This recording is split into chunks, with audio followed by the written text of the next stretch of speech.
Chapter 957. We will definitely strike, but now is not the time, as if sensing the gazes of the three, Daluan Ruozen suddenly spoke. His first words left the trio dumbfounded. But wouldn't it be a pity if we missed this chance? Wuxia said. Daluan Ruozen looked forward, his wide sleeves flapping in the wind as he shook his head. Have none of you noticed? This is such an excellent chance, but the Arabs still haven't struck. The mood on the hill immediately shifted.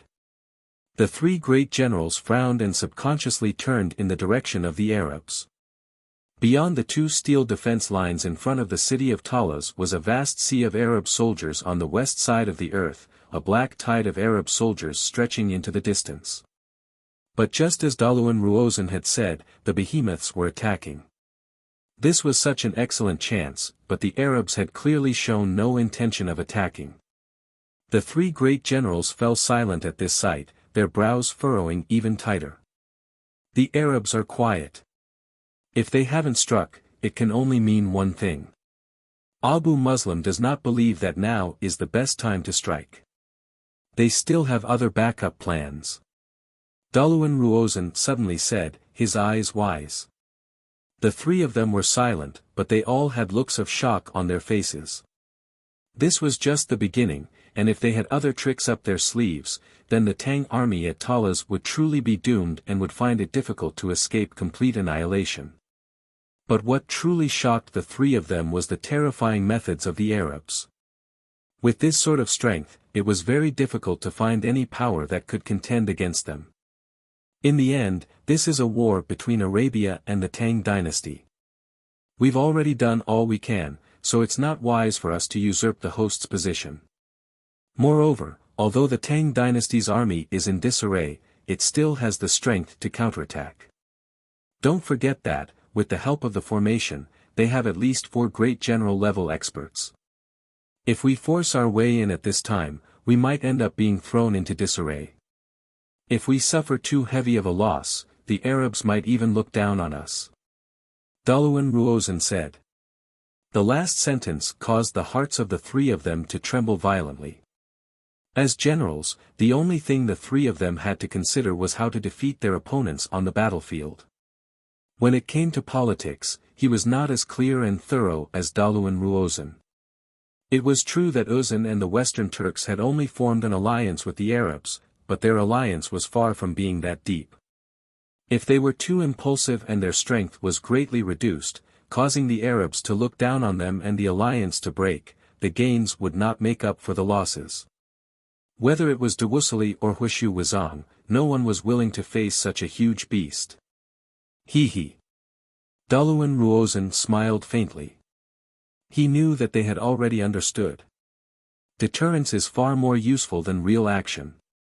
We are now stationed here to block the retreat of the people of the Tang dynasty. This is a real attack on the Tang dynasty. They don't dare to retreat now, but if we really attack, at least half of the people of the Tang dynasty can take the opportunity to escape. That would really be a great loss.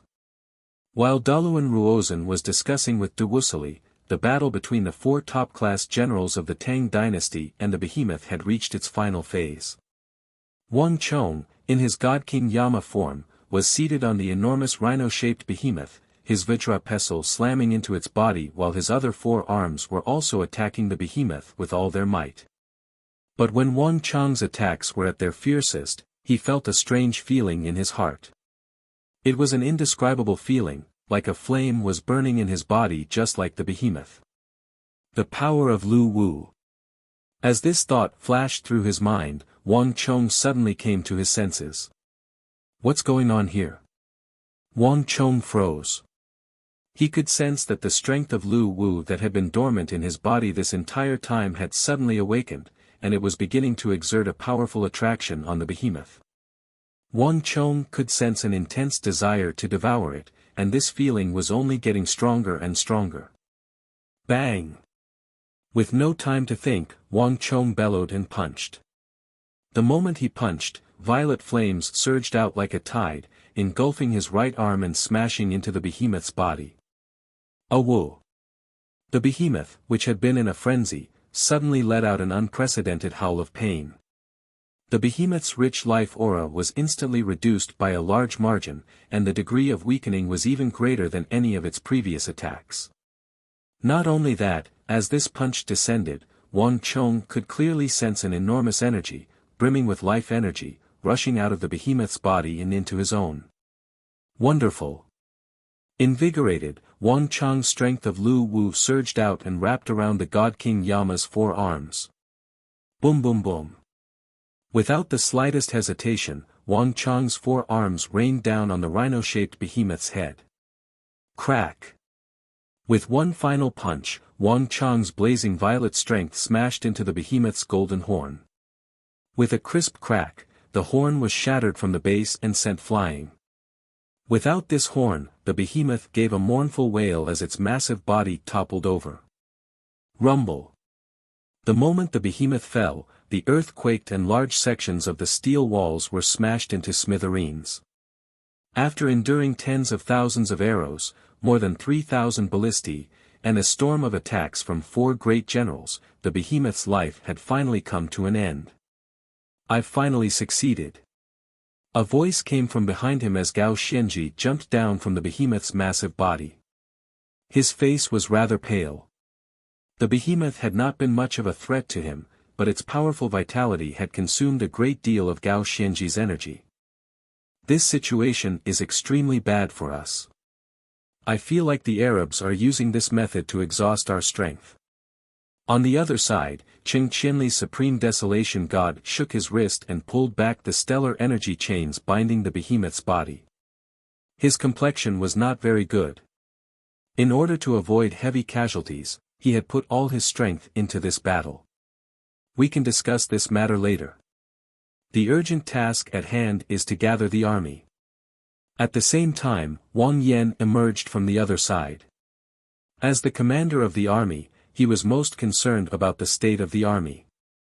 The behemoth had only been able to break through the defense line for a very short period of time, but this brief moment had dealt a devastating blow to the army.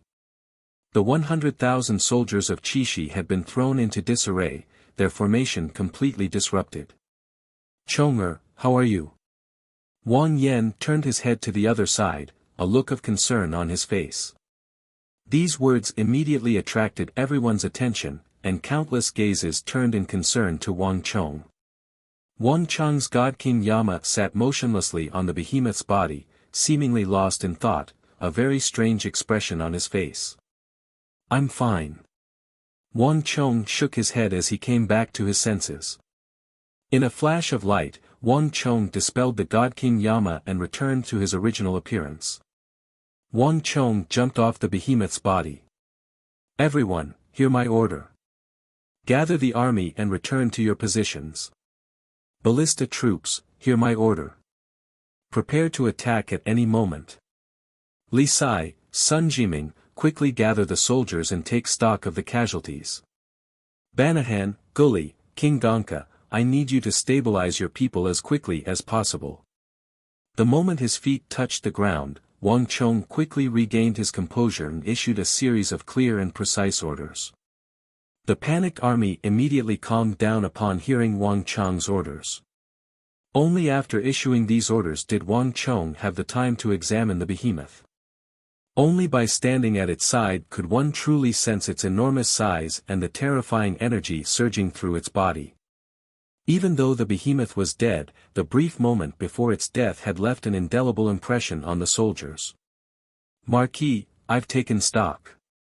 In this wave of attacks, we lost at least 10,000 men, a significant portion of whom were trampled to death by the behemoth. In addition, more than 2,000 warhorses were frightened off by the behemoth. Even more serious is that the morale of the soldiers is extremely low. Our men are fine, but the mercenaries we recruited from the western regions are greatly affected. Right now, they're all showing signs of refusing to fight and fleeing. If we don't resolve this problem, at least a portion of the soldiers will flee. Suddenly, a voice came from behind him.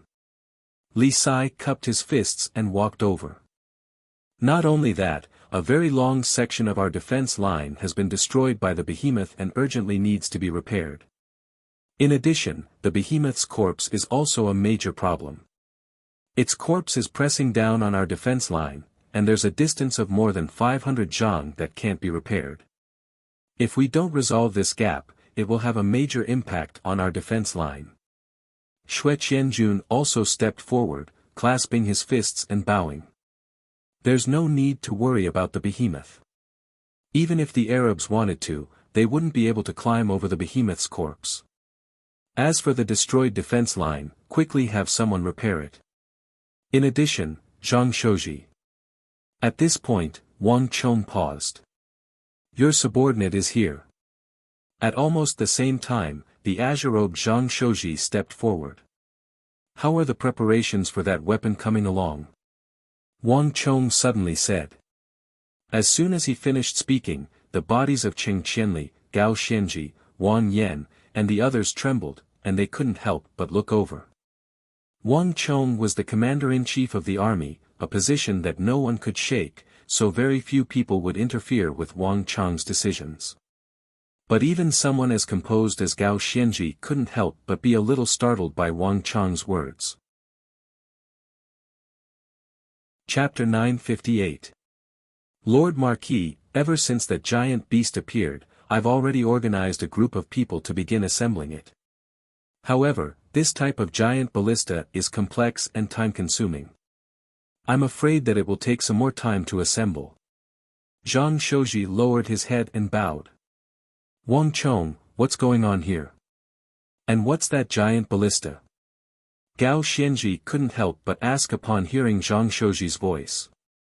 The Tang dynasty had ballistae, but he had never heard of giant ballistae. Wang Chong had said that these giant ballistae were time-consuming and also needed to be assembled. This was something that Gao Xianji had not known before. I once participated in the War of the Southwest. At the time, the Yuzhen had a giant army. Milord should know of this matter. Wang Chong frankly said. Gao Xianji nodded. The War of the Southwest had a massive impact, and Gao Xianji had sent people to investigate, so he knew all this information. But what does it have to do with this? These giant ballistae are meant to deal with those giants. Wang Chong straightforwardly said, not hiding anything. Gao Xianji's expression froze, a hint of astonishment appearing on his face. Ever since the War of the Southwest ended, I've wanted to create a weapon to deal with these massive opponents, but my progress has never been very smooth. The construction of the ballistae of the Tang dynasty has always been a secret, and there's never been any talk of giant ballistae before, much less anyone who's tried to use them. Thus, I've spent a great deal of effort on this matter, and only now have I made some progress. The giant ballistae that Wang Chong had been secretly researching were meant to deal with the skyquaking giants, not these mountainous behemoths. But there was no other way, and Wang Chong could only try everything in a hopeless situation. Although no one else knew, Wang Chong was keenly aware that this was not the only behemoth. This attack was only the prelude.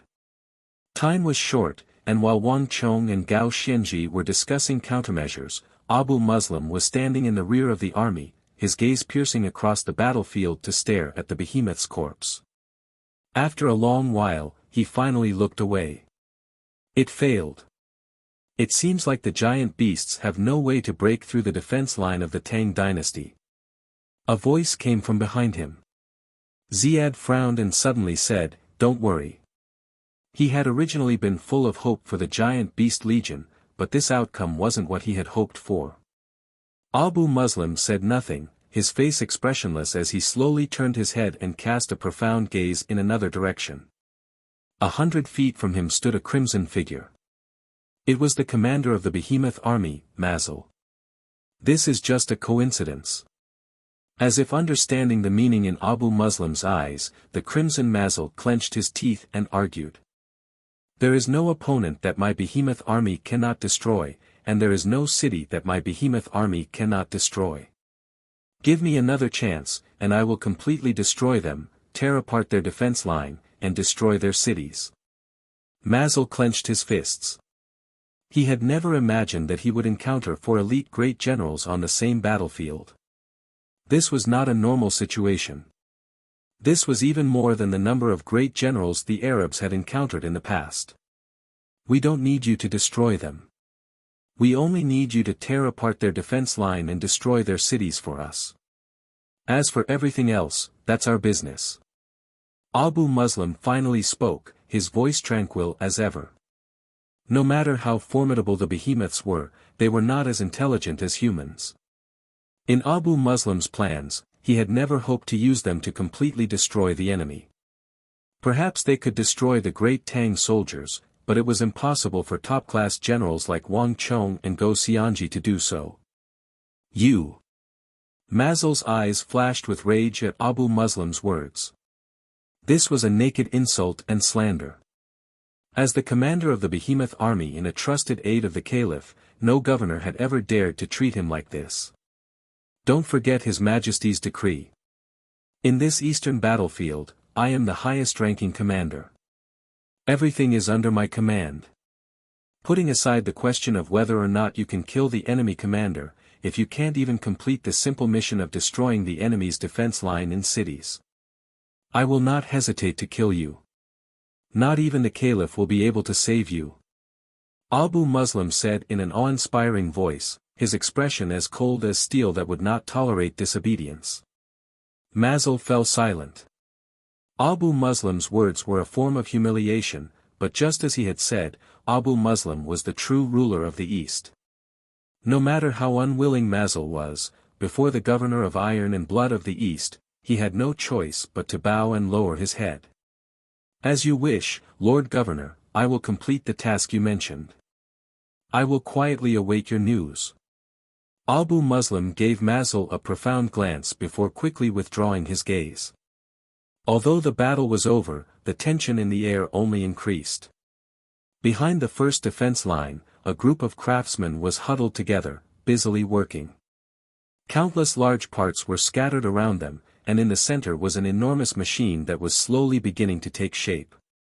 From its outline, this heavy machine was 20 to 30 meters long. Such a massive machine was not something that 5 or 6 people could operate. Although it was still incomplete, from its complex and massive shape, it was certain to possess astonishing power once completed. This was the giant ballista that Wang Chong had spoken of. Everything has a weakness, and these behemoths are no exception. No matter what, we have to find their weakness. While Zhang Shouji's craftsmen were putting all their effort into assembling the giant ballista, Wang Chong, overseeing the front of the army, was also pondering a question. Wang Chong didn't have a very deep understanding of the behemoth army. All his information came from rumors and rumors. But when he put together all the information, the Arabian Empire's behemoth army had probably vanished into the river of history long before the calamity. If they hadn't encountered an extremely powerful foe, then it could only mean that these behemoths had a massive flaw that was impossible to make up for. But what is it? What's their weakness? Wang Chong's mind was in turmoil. Wang Chong had never placed his hopes on something that he couldn't be certain of. This was not just a matter of 1 or 2 people, but an army of more than 100,000, a territory with a radius of several thousand li, and the safety of the capital and Longxi. Only by finding a way to completely deal with the behemoths could he win this war. Roar! As Wang Chong was thinking, the earth in the distance began to quake. 2 enormous energies, brutal and fierce, suddenly appeared in everyone's perception. In shock, Wang Chong raised his head. In the distance, 2 massive silhouettes, no smaller than the rhino-shaped behemoth, had appeared on the horizon. Cries of alarm rang out from the crowd behind the formation. All of the Tang soldiers and mercenaries who had just experienced the battle paled in an instant. One behemoth was already difficult enough to deal with, and now 2 of these powerful behemoths had appeared together. For the Tang dynasty, this was a calamity. What do we do? If this continues, all of us will die here sooner or later. The 100,000 soldiers of Qixi were in great waves of shock and anxiety. Countless gazes turned to Wang Chong and Gao Xianji. The strength of humans was far too insignificant in front of the behemoths. At a time like this, they could only place their hopes on these two commanders. Wang Chong said nothing. At this stage, the battle had already slipped out of his control. Not even he had any good ideas. Roar. The roars came one after another. No matter how fearful the Tang dynasty soldiers were, the two behemoths continued to charge toward the battlefield in the face of the sunlight. Against the dazzling sunlight, the figures of the two behemoths grew clearer and larger. Slowly, the soldiers were able to make out who these two behemoths were. One was similar to a massive hippopotamus, but its body was covered in tough scales that not even the rhinoceros behemoth possessed. These scales were layered on top of each other, forming an enormous armor that completely covered this hippopotamus-like behemoth. The other behemoth was similar to a massive wild boar.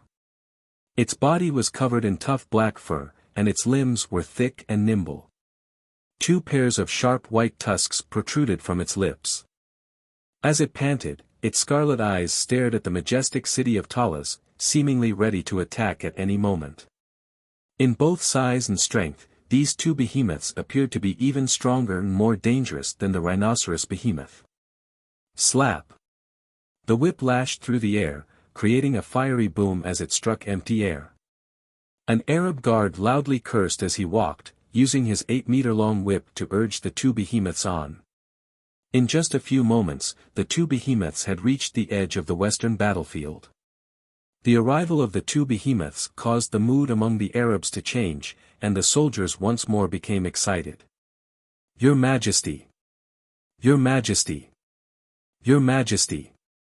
The thousands of Arab soldiers raised their arms and cheered as they gazed at the two savage and ferocious behemoths. Everyone in the Arabian Empire knew that these behemoths were the caliph's favorite pets and the representatives of his strongest will. Even though they were extremely dangerous, as long as they could destroy their opponents, they were the best allies of the Arabs. "Lord Governor, do you see these two behemoths? They have helped me and His Majesty conquer many countries and destroy many cities. In terms of siege and breaking defenses, there is nothing more outstanding than them. With them present, no matter how formidable the Tang dynasty's ballistae are, they will find it very difficult to pose much of a threat to them. Their size, strength, and speed are not something my Sowers can compare to." Chapter 959. Abu Muslim said nothing. As he stared at these two massive behemoths, a few thoughts flitted through his mind. In the history of the empire, these two behemoths truly did have a thunderous reputation. Their nightmares had been branded into the minds of the conquered kingdoms, making it so that even now, they did not dare to lightly resist. Wherever these two behemoths passed, all prosperity would vanish, leaving behind only destruction and death, as well as hundreds of thousands, perhaps even millions of lives.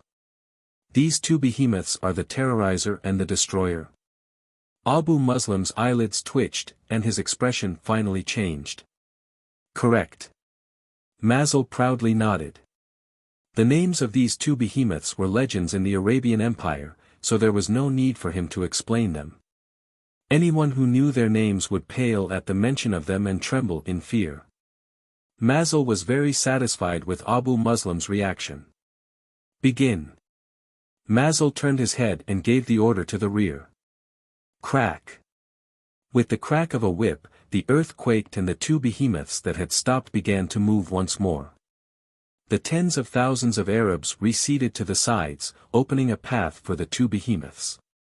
Under everyone's watchful eyes, the two gigantic beasts that were originally leaning against each other and not far away from each other slowly separated. The scaled hippo behemoth slowly aimed at the two distant defense lines, while the savage and bloodthirsty eyes of the wild boar behemoth aimed at the majestic city of Talas. Buzz! This small change immediately attracted the attention of the distant Tang dynasty, and the army instantly began to stir. "Milord, the Arabs have begun to move. Moreover, the city of Talas is also one of their targets. If the city of Talas is broken, we will find it very difficult to hold back." Xue Qianjun turned to Wang Chong, a very uneasy expression on his face. He was not a general who would easily panic, but this battle with these mythical behemoths had completely surpassed his imagination. If the Arabs were allowed to break through the walls, the Tang dynasty would have lost its final fortress and pillar of support before it could even engage in a large-scale battle. The city of Talas had all the supplies and food, and all the craftsmen lived there during the war. If the city lost its defense, these people would suffer heavy losses. Not only that, the fall of the city of Talas would render the two steel defense lines useless, giving the Arabs another avenue of attack. Moreover, if the city of Talas was penetrated from the front and back, the Arabs would be able to join up with the Western Turks and Uzan. Wang Chang's strategy of building a steel line of defense to separate the two enemies would completely fail. The alliance of the three great empires was definitely a disaster for the Tang dynasty. Wang Chong, the situation is bad. With our strength, there is no way we can deal with two giant beasts at the same time. Gao Xianji also spoke up. This war god of the western regions, who had been the anchor of the war, also revealed a hint of nervousness. Even though the four of them had used their god avatars and put all their strength into this battle, they had still needed a very long time to kill the rhino-shaped behemoth, and they had lost nearly 10,000 soldiers in the process. Now that two behemoths had appeared, the four of them would split their forces, and the casualties would be even more severe. We can't have any more large-scale casualties, or else the morale of the army will completely collapse. Qing Qianli also revealed a hint of unease and worry. He had experienced countless bitter battles, but no matter how dangerous a battle was, he had always known that victory was assured and that he had managed to survive. But in this battle, he truly didn't know what the outcome would be, or if he could survive. Zhang Shouji, how is the giant ballista coming along? How long until it's ready? Wang Chong suddenly said, his mind in turmoil. It's still not enough. The giant ballista is still just an idea. We've never tested it before, so we don't know if it will succeed, and we certainly don't know if it can deal with the behemoths. Everything needs to be adjusted, and there isn't enough time. Zhang Shouji loudly said. His silvery white hair danced in the wind. The wind blowing from the western battlefield was getting stronger and stronger, a sign that the behemoths were preparing to charge. The city of Talas was in grave danger, and everyone felt their scalps go numb and their heads go numb. That intense sense of danger was driving them crazy. Zhang Shouji was no less nervous and anxious than Wang Chong. But the giant ballista was just an idea that had never been tested before. There were many aspects of it that were extremely immature. Zhang Shouji could only do his utmost, using his abilities as a grandmaster to assemble and modify the ballista. Beside the giant ballista that was being assembled, over 100 furnaces spat out flames at the same time, burning fiercely. Each furnace had at least 10 craftsmen working at it at the same time. Scorching hot molten steel was still emitting black steam as it flowed through the steel channels into the molds. Zhang Shouji was leading this 100-some craftsman team, currently adjusting the giant ballista on the spot and forging components as quickly as possible so that Wang Chang's idea of the giant ballista could become a reality for the first time on the continent. As for the final result, not even Zhang Shouji could predict it. Wang Chong said nothing, his heart growing heavier and heavier. The giant ballista was just an idea, a glimmer of hope, but he could not place all his hopes on it. As he gazed at the two distant behemoths, Wang Chang's expression turned solemn, countless emotions surging through his mind. Everyone had pinned their hopes on him. Even Go Xianji had pinned a sliver of hope on him. Only Wang Chong himself knew just how much pressure he was under at this moment. But he couldn't reveal any of it.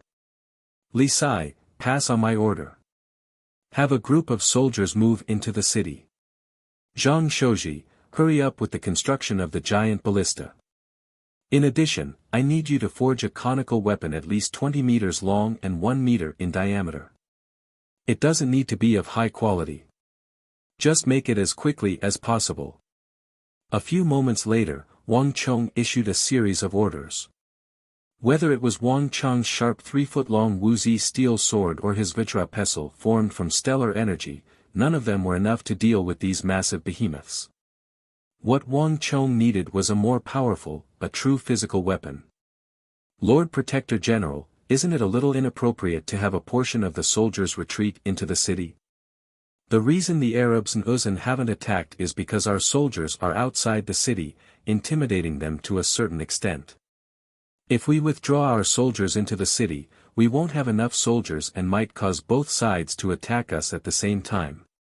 Qing Qianli uneasily said. Qing Qianli did not object to Wang Chong's decision, but he had to consider the chain reactions behind it. Doluan Ruozan will not attack, and he doesn't have the strength to do so at the moment. If Doluan Ruozan attacks, we can break out of the encirclement from the east. Doluan Ruozan understands this, so he definitely won't move.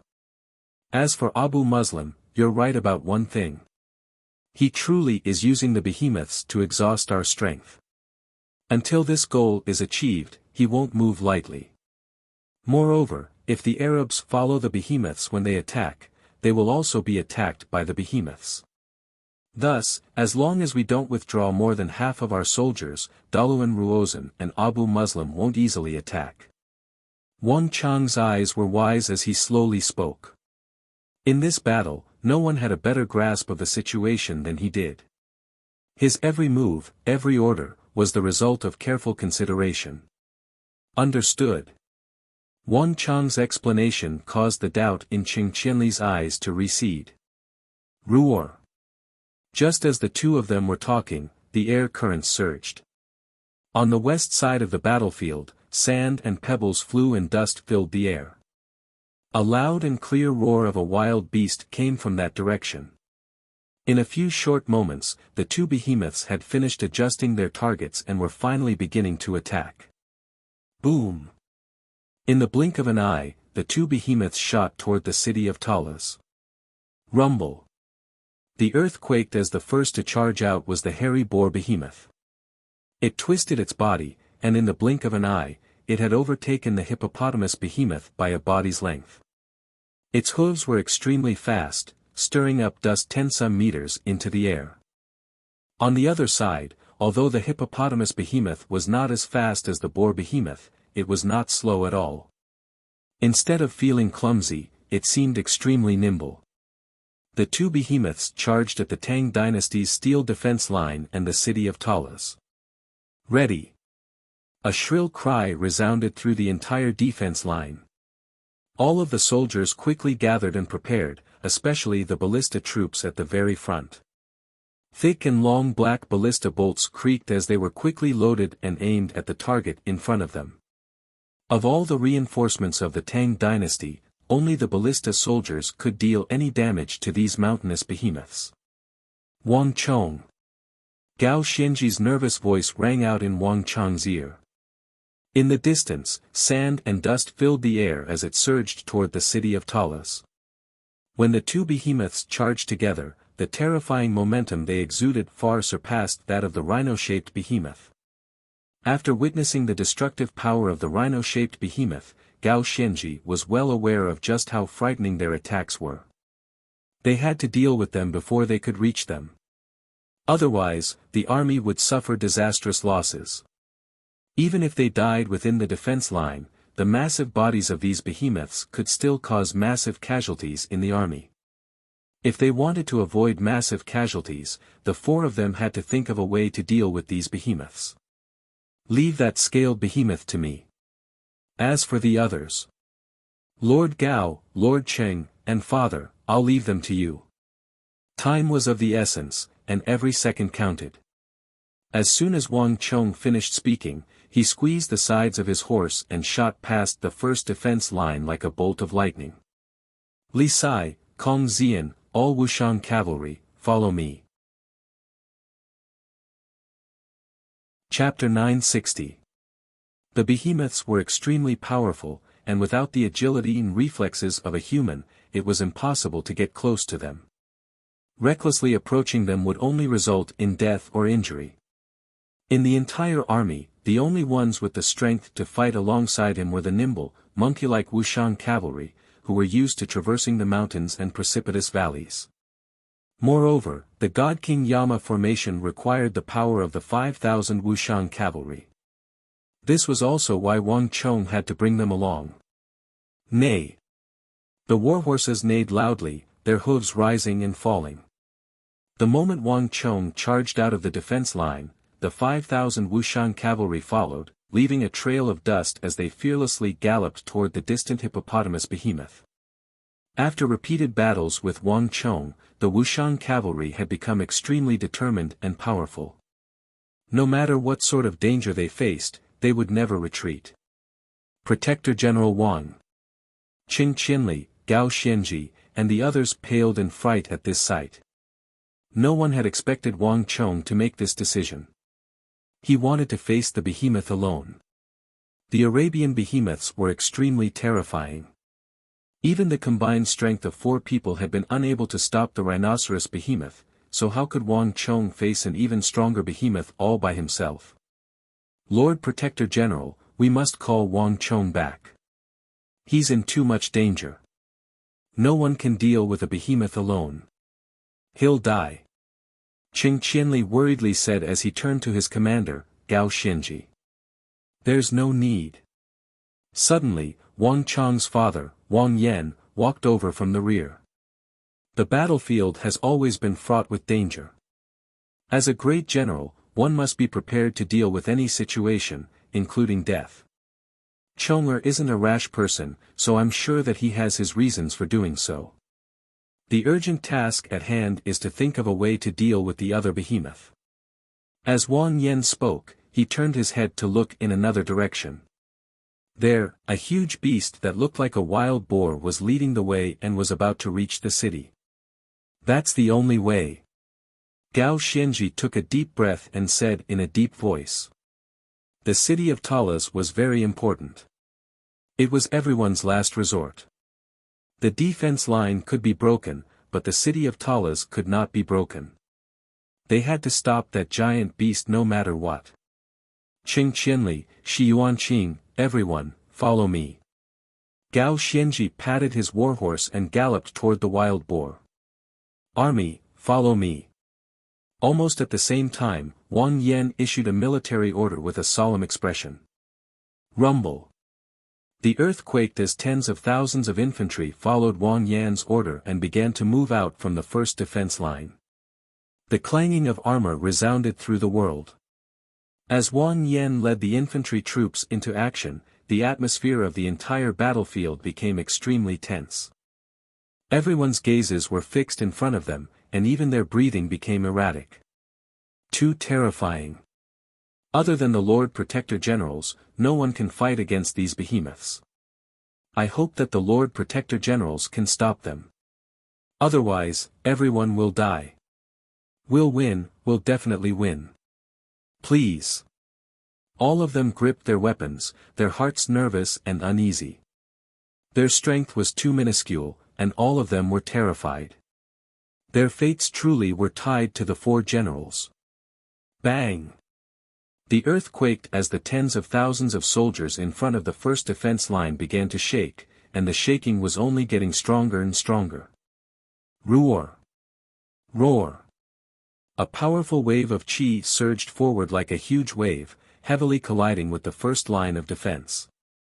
The first line of defense could not withstand this pressure, and with a loud bang, it fell to the ground like a collapsing mountain in jade pillar, emitting a metallic sound. The distance between the 2 behemoths and the defense line had finally shrunk to less than 2,000 zhang. Look over there. On the walls of the city of Talas, figures pointed into the distance and cried out in alarm.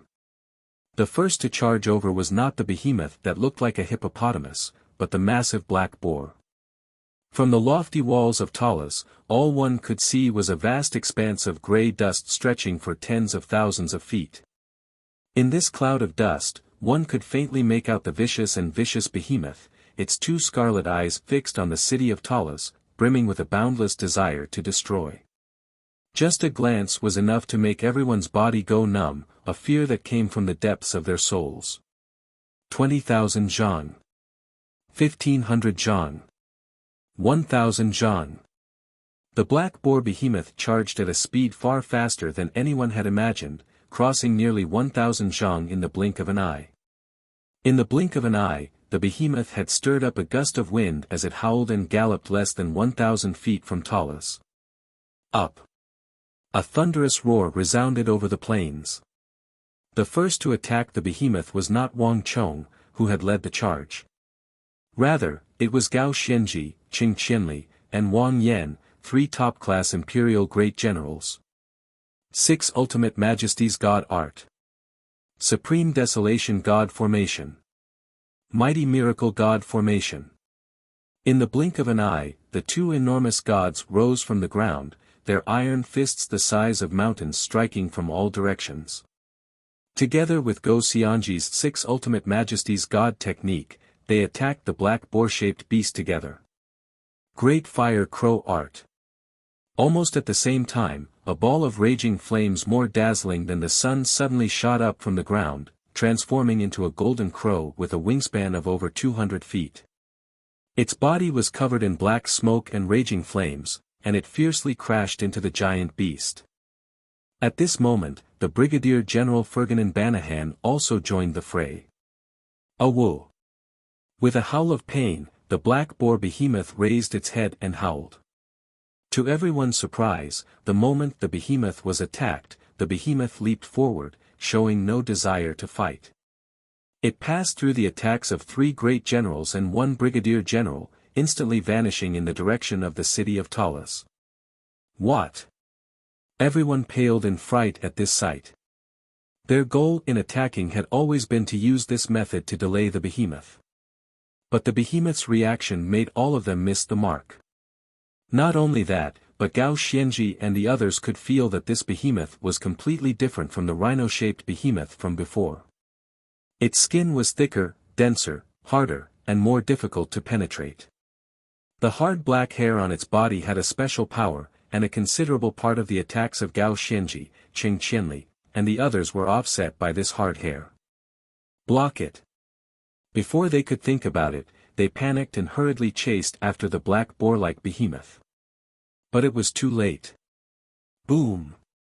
Like a meteorite crashing into the earth, the behemoth slammed heavily into the thick outer wall of the city of Talas like a huge battering ram. There was an earth-shattering boom, and in that instant, the earth buzzed. The hard surface of the ground rippled like waves, and a cloud of dust rose from the ground, forming a sea of dust. The towering city of Talas trembled. Starting from its underground foundation, it shook violently as if it was about to collapse. Dust and gravel fell from the top of the city wall. Ah! Waves of exclamations came from the city, and fear spread rapidly like a plague. This time, in addition to the mercenaries, Wang Chong also brought a lot of herdsmen with him. They were the ones who drove the cattle and sheep that were used as logistic supplies. The behemoth's attack was simply the worst nightmare for them. However, before they could react, the behemoth slammed heavily into the outer wall of the city of Talas again. No! Wuxia was the first to react. As he gazed at the distant city of Talas, Wuxia's brow deeply creased. What's going on? The Arab behemoth is enormous and possesses extraordinary strength. Not even 4 great generals can stop it. How could the walls of Talas stop its full-force attack? The distant city of Talas seemed to be trembling and on the verge of collapse. But this was not what Wuxia was waiting for. What he wanted to see the most was the city of Talas completely crumbling under the charge of the behemoth. He was truly flabbergasted that the full-force attack of the behemoth had failed to conquer the city of Talas. It's not that simple. Daluan Ruozen's calm and unperturbed voice came from the side, his scholarly face devoid of surprise. The city of Talas was established several hundred years ago. At the time, Talas was a wasteland and the neighboring western regions was a battleground. When the Lord of Talas constructed the city, he had already considered the problem of sieging it.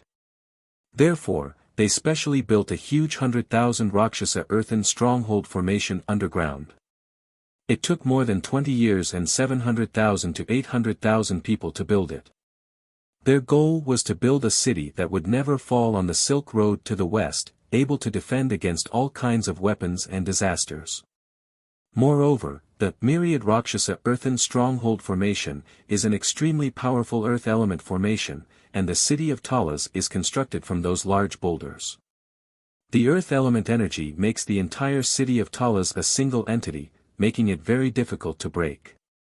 This is also why the Arabs did not use earth element ability users to attack the city. Daluan Ruozen said. How come I've never heard of the Myriad Rakshasa Earthen Stronghold Formation? Dewusili narrowed his eyes, a look of disbelief on his face. This matter was recorded in the annals of Talas from more than 100 years ago. I only managed to obtain a copy by accident. The emperor of the Abbasid Caliphate likes to collect records, so he must have some. Not many people know of this matter, but there's no doubt that it's true.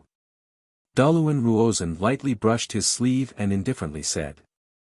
Daluan Ruozen had always liked to read widely, and he did not only collect the histories and treatises of the Tang dynasty, but also the books of the kingdoms of the western regions and other countries.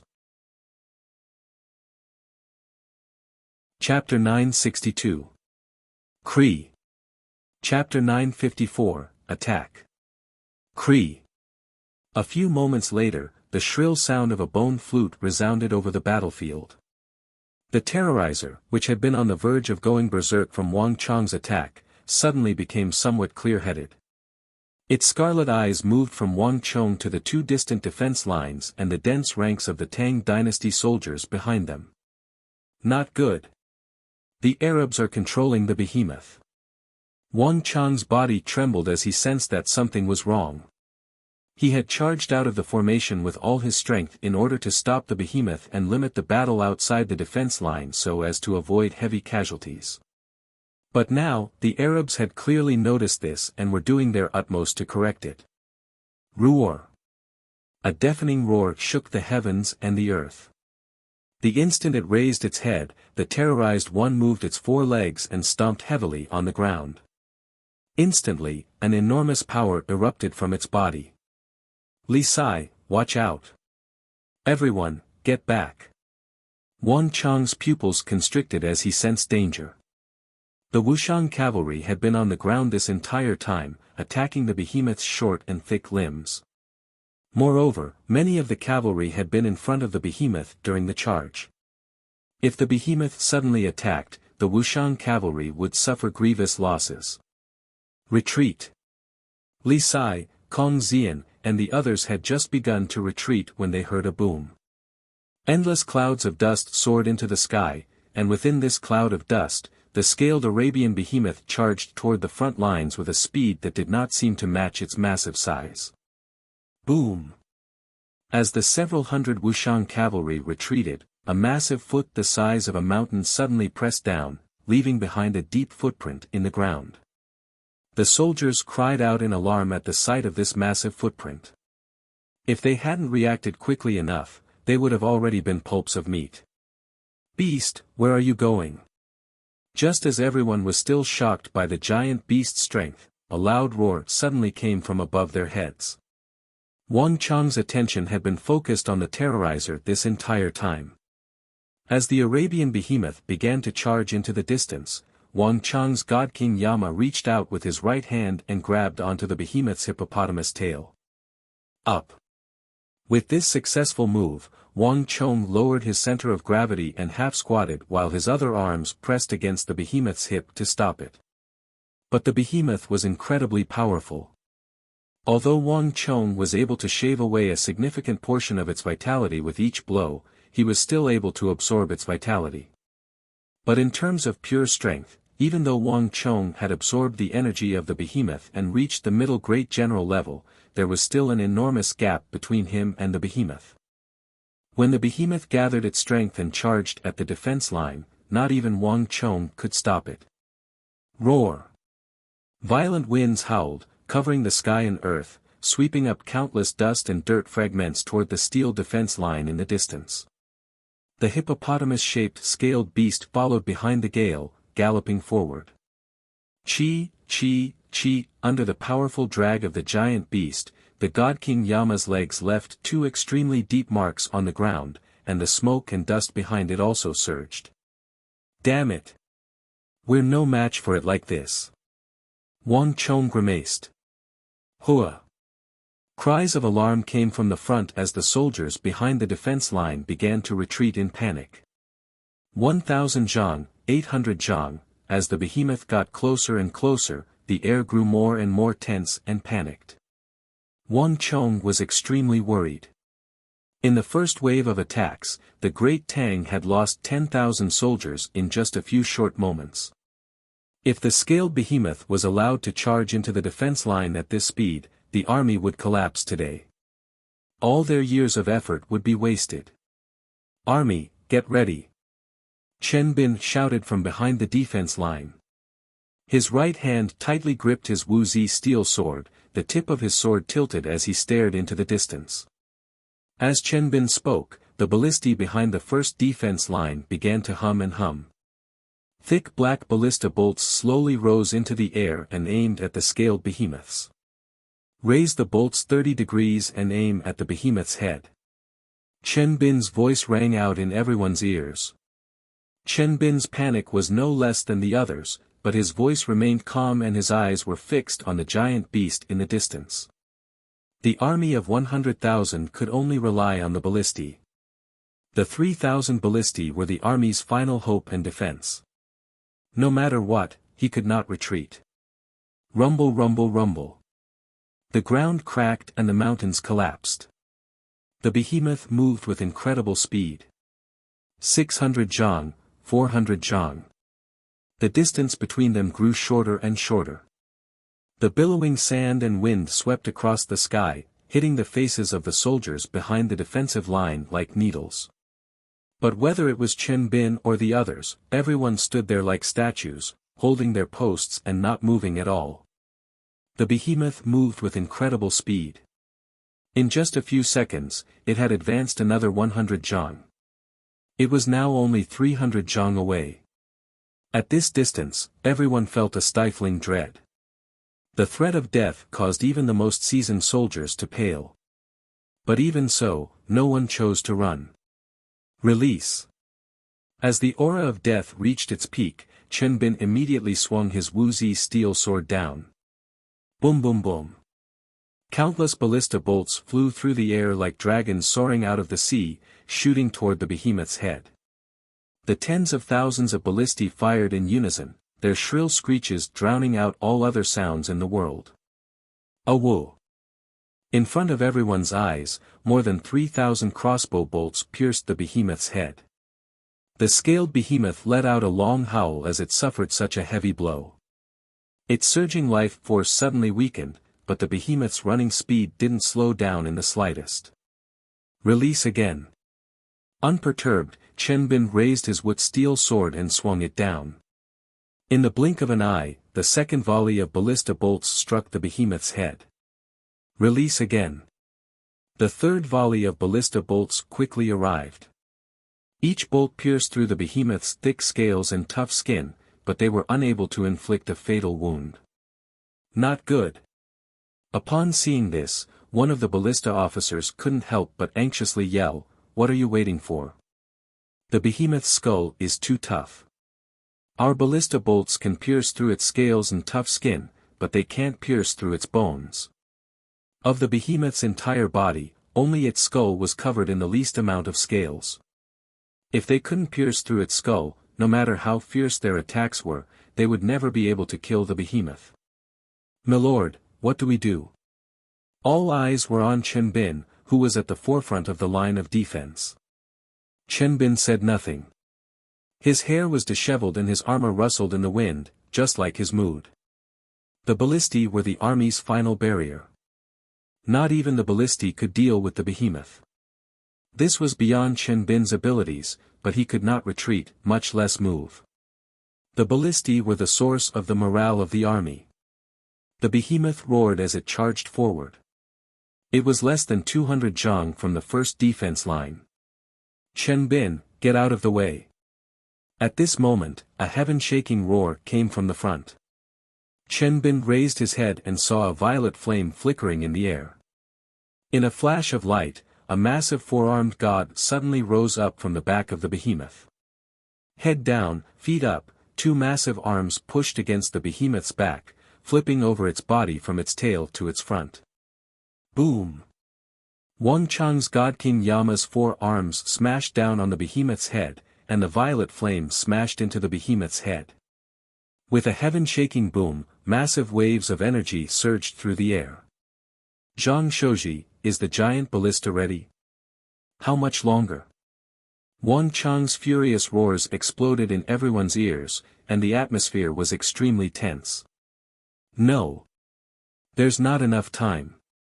On the ground, Zhang Shouji's hair was disheveled as he anxiously roared at the sky. Around him, countless blacksmiths had anxious expressions on their faces as they worked hard to assemble the giant ballista. Their foreheads were dripping with sweat, but none of them dared to wipe it away.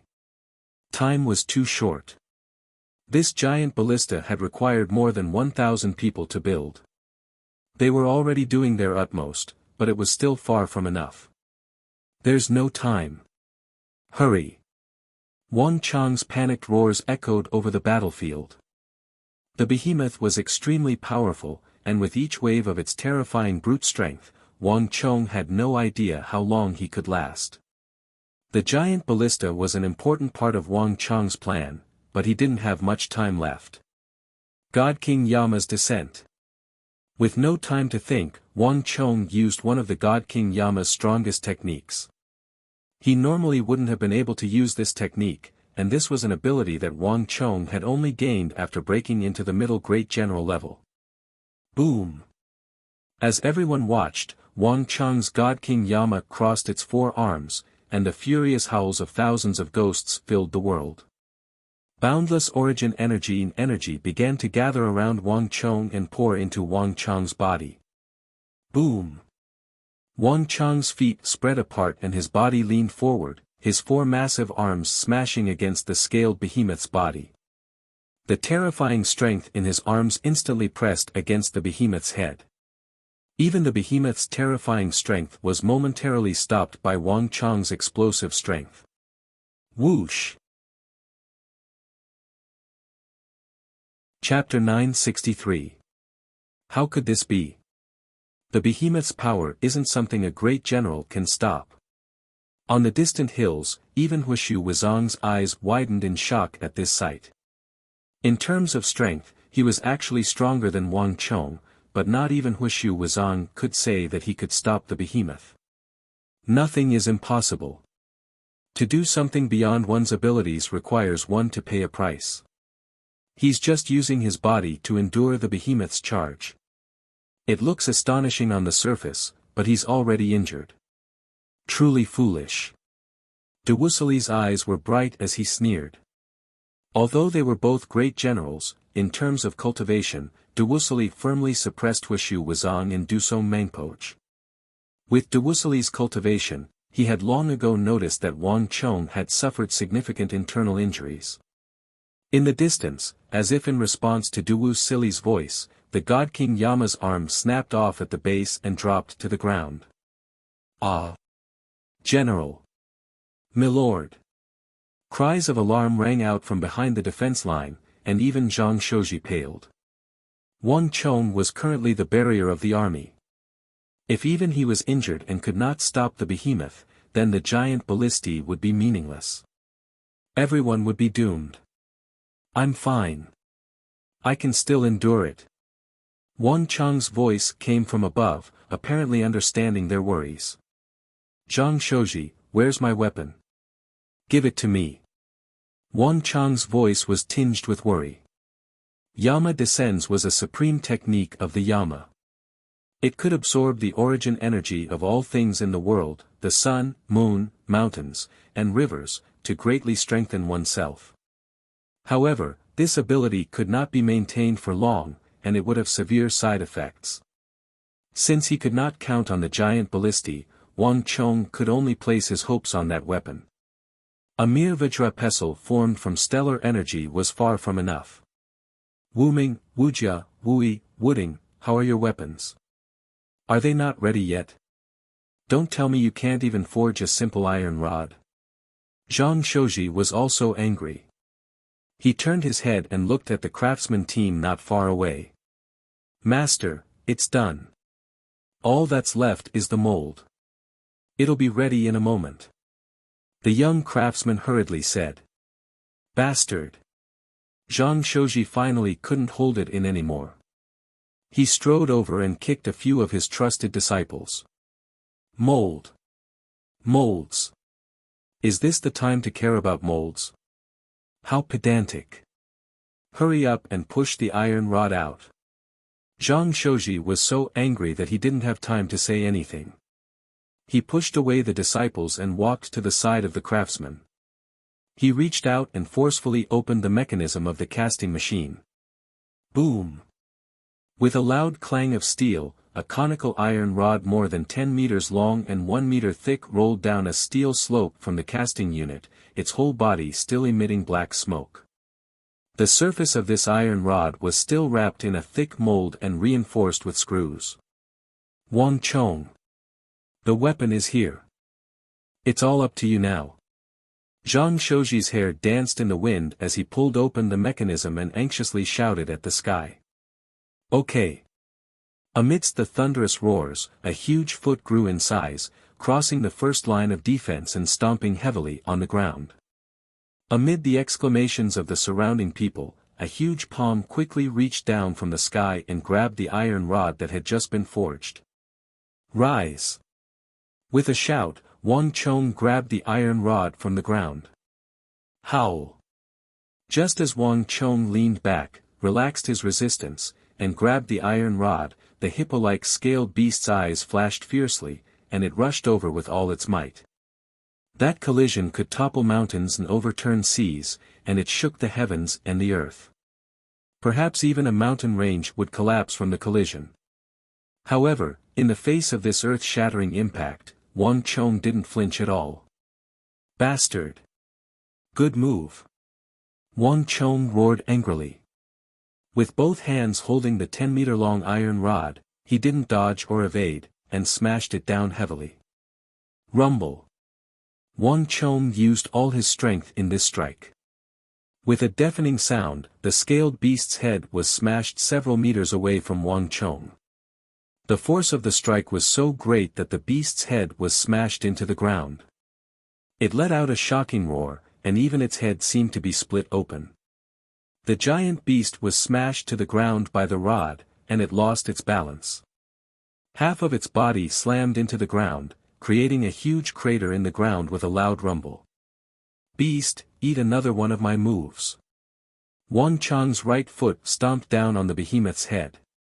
His two arms gripped the metal cudgel, and with a forceful tug, all the molds on the cudgel fell to the ground.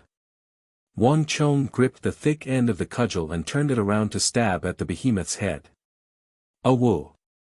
With a cracking sound, the behemoth's tough skull was pierced through by the sharp tip of the iron rod, a part of it stabbing into the skull. This strike dealt an unprecedented wound to the scaled behemoth, and its vigorous flame of life instantly dimmed by half. Damn it! This bastard! Mazel paled at the wretched howls of the behemoth. His fingernails dug into his palms, his eyes bursting with hatred and rage. Even he could sense that the behemoth was in unprecedented danger. If this continued, the illustrious terrorizer that had once destroyed countless countries and cities, that had become synonymous with death, would truly be slain by an Eastern human in the city of Talas. Bring the bow.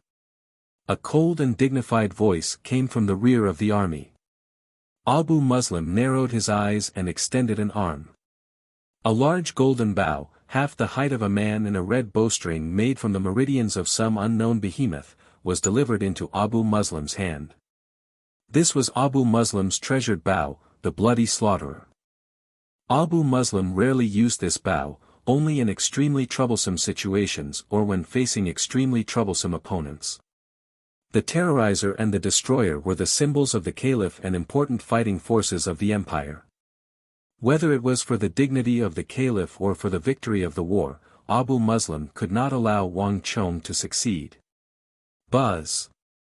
Without the slightest hesitation, Abu Muslim's feet spread apart, a golden arrow was knocked on the bowstring, and he drew the bow back until it was a full moon. Rumble. There was a boom that was thousands of times louder than thunder, and it seemed like the entire world was about to shatter. Before anyone could react, Abu Muslim had released the bowstring and fired the arrow. No one could describe the speed of this arrow. In the blink of an eye, the golden arrow had crossed more than half the battlefield and appeared behind the behemoth. The place where the arrow passed through was a long, straight vacuum. From afar, it looked like a white wave that was thousands of meters long. However, behind this extreme splendor, there was a deep and terrifying killing intent. No one had expected Abu Muslim to fire an arrow and enter the battlefield. Let alone Wang Chong, even the distant Wuxia, Wuxia Wuzong, and Daluan Ruozhen were deeply stunned. And Abu Muslim's timing was perfect, right when Wang Chong was locked in a fierce battle with the behemoth and all his attention was focused on the behemoth. Not good. The first to notice this sight was the distant Gao Xinji.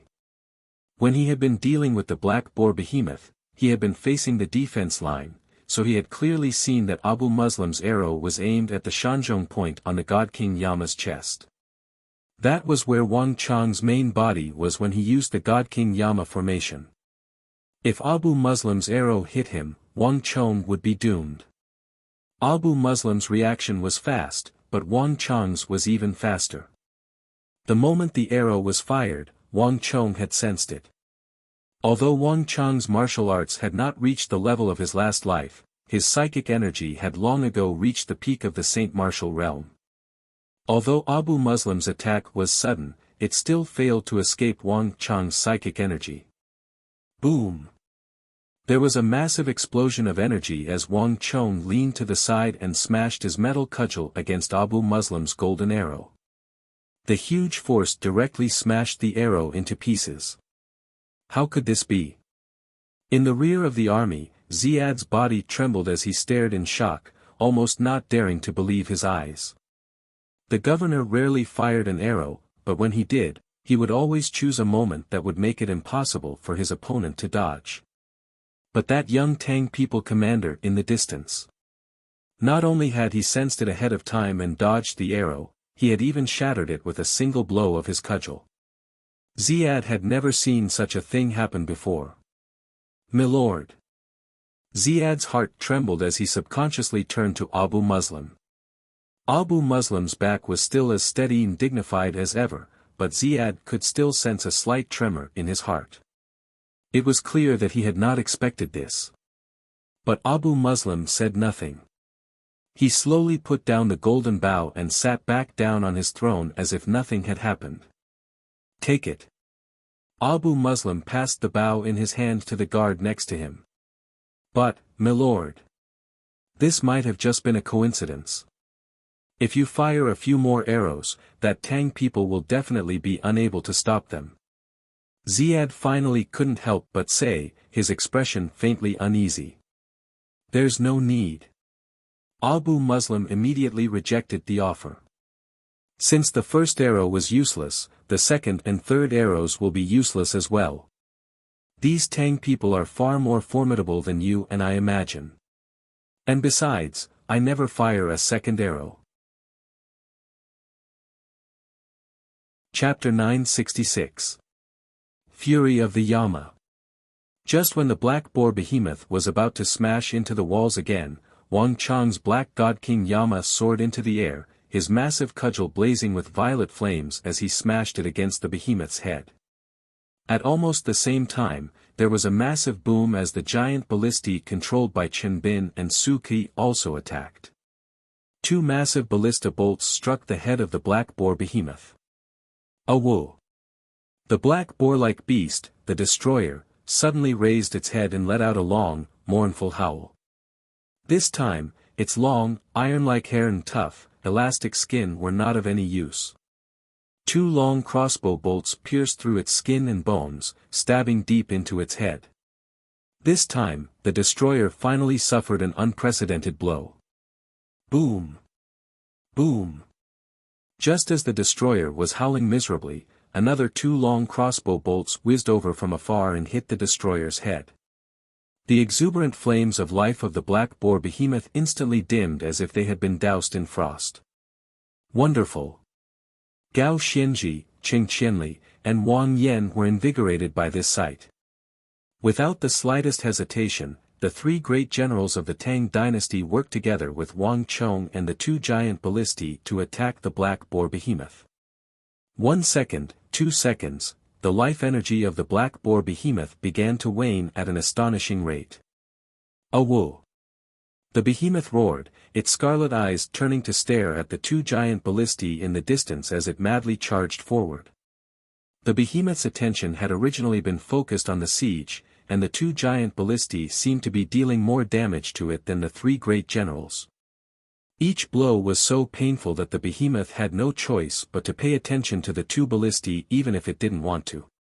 Stop it! Gao Xianji and the others kept their attention on the gigantic beast. As soon as the gigantic beast turned around, numerous gigantic chains of astral energy flew out, wrapping around the black boar-like beast and pulling it back. Immediately after that, the supreme desolation god, the mighty miracle god, Gao Xianji, and the god king Yama that Wang Chong had transformed into rammed into the beast's ribs. The black boar-like beast charged left and right, but it was blocked every time. Not only that, the beast's head was hit by another 7 or 8 arrows. Release! Release! The 2 giant ballistae were lined up side by side. Chen Bin and Su Kui stood in front of the giant ballistae, the swords in their hands constantly swinging down, firing 1 giant ballista bolt after another. The 2 of them were the best ballista commanders of the Tang dynasty's reinforcements. In just a short period of time, the 2 of them had completely grasped how to use the giant ballistae. Not only that, the 2 of them had also refined the reloading of the giant ballistae, greatly reducing the critical reloading time. Release! Release! 1 ballista bolt after another flew out. The power of the 2 giant ballistae was on a completely different level from when they were dealing with the hippopotamus behemoth. Under the barrage of the 2 giant ballistae, the last black boar-like behemoth's aura of life was quickly weakened to an unbelievable degree. These damn bastards! I'll definitely tear you to pieces. Mazel's heart trembled at the sight of his destroyer, being heavily wounded by 4 Tang experts and 2 giant ballistae, his face contorted in rage. His face contorted into a savage grimace. Hurry and summon the destroyer back for me. Mazel turned around and barked at a terrified servant behind him. Although he was very unwilling, each of these behemoths had been his blood, sweat, and tears. The terrorizer was already dead, and Mazel could not sit by and watch as the other behemoth was killed by the Tang people. Whistle! Whistle! A few moments later, a sharp and piercing whistle came from the Arab camp. In the distance, the black boar-like behemoth in front of Tala's paused and turned its head in the direction of the Arab camp. Boom! After only a few moments of hesitation, the illustrious destroyer of Arabia pushed aside 3 people and began to madly charge out of the encirclement. Beast! Don't you think it's too late to think about running now? Behind the steel defense line, Chen Bin and Su Kui sneered at this sight. If the Arabs had called back this black boar-like behemoth at the very beginning, they might not have been able to do anything. But at this point, the behemoth's head had been struck by 20 to 30 arrows, and each of them had been driven deep into its skull by Wang Chang's metal cudgel. In these circumstances, even a behemoth with such tenacious vitality was on the verge of death. Boom boom! Chen Bin and Su Kui swung their swords, and 2 ballista bolts struck the behemoth's head like lightning bolts. The behemoth moved with incredible speed. In the blink of an eye, it had crossed 50 zhang. Boom boom! Another 2 bolts struck its head. 70 zhang. A third volley, rumble. 150 zhang. Another 2 arrows were shot out. This time, the black boar-like beast let out a long howl, but it was unable to charge forward. Its huge body fell heavily to the ground, raising a cloud of dust. The battle was over. Everything returned to silence. The entire battlefield was absolutely silent. The first to erupt into cheers came from the Tang dynasty soldiers in the city of Talas. The enormous pressure that had been weighing down on their heads had finally vanished. Victory! We've won! The soldiers and mercenaries of the Tang dynasty fiercely waved their fists, their faces red with excitement. The Tang dynasty had used the corpses of these three behemoths to once more prove its strength to all its enemies. More importantly, the army finally had weapons that could deal with these behemoths. The 100,000 soldiers finally had the capital to survive on the battlefield. It's over. The Arab behemoths are no longer a threat to them. In the end, we'll have to take the field. The celestial wolf great General de Wuxia stood on the high hill, indifferently blinking, his eyes filled with disappointment. He had been very hopeful about the Arab behemoths, but now that the giant ballistae had appeared, there was no longer any suspense. Now that the Tang dynasty had the weapons to contend against the Arabs, the behemoths were no longer much of a threat. It's still too early to make a conclusion. De Wuxia had already turned around and was walking toward the army, but when he heard these words, he stopped and gave Daluan Ruozhen a confused look. Has General not noticed? The Tang people's defense line has already been completely opened. Daluan Ruozhen had a relaxed expression on his face, but when de Wuxia heard these words, his body trembled and he turned to look at the first defense line in front of Talas. In this battle, everyone was focused on the massive bodies of the behemoths. Everyone's attention, including de Wuxia's, was focused on the behemoths. As for the two defense lines that the Tang dynasty had erected in front of Talas, no one paid much attention to them. Buzz! As his gaze swept over the first defense line of the Tang dynasty, de Wuxia's pupils constricted like they had been pricked by a needle. This. When de Wuxia had first seen the first defense line in front of the city of Talas, it had been straight and sturdy, providing the Tang dynasty with a powerful line of defense and lifeline. But now, when de Wuxia looked again, he saw that at some point, this long and majestic defense line had become crooked, with a large gap in it. De Wuxia estimated that this gap, which had been battered and twisted, was at least 1,000 feet long. Such a large gap was extremely fatal in a battle between armies. Simply put, the Arabs could abandon the rest of the steel walls and attack through that gap. From a certain perspective, the first defense line only existed in name. The Tang dynasty had lost its most important defense line against the Arabs. To put it simply, the Tang dynasty was in a crisis. How could this be? De Wuxia took in a deep breath, not daring to believe his eyes. He remembered that when the first Arabian behemoth had appeared, it hadn't caused much of an impact. The Tang dynasty had only lost around 10,000 soldiers to kill it. Although a gap had appeared in the defense line, it hadn't been very large. As for the second behemoth, it had been even stronger, but it had only existed for a very short period of time. Before it could display its destructive power, it had been killed by that brat of the Tang dynasty, who had used his god avatar and giant ballistae. As for that black boar-like behemoth, although it had attacked the city at an extremely fast rate, even cracking the walls, Talas had still managed to stand. Thus, in this aspect, the Arab operation had been a complete failure. De Wuxia had no idea when this massive destruction had occurred. When did this happen? De Wuxia couldn't help but ask.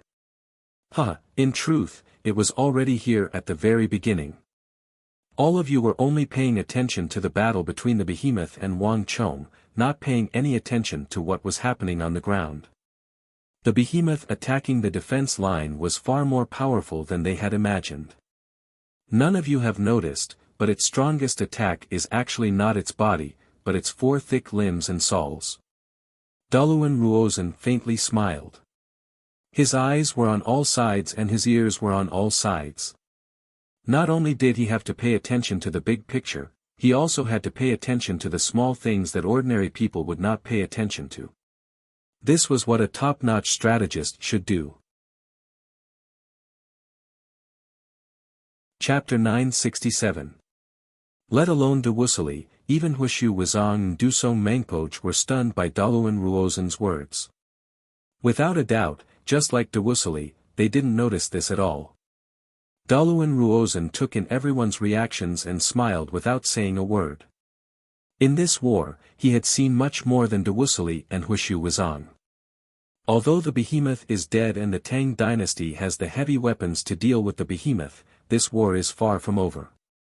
Abu Muslim is the most powerful and ambitious governor of the East in the history of the Arabian Empire, the one who has conquered the most countries.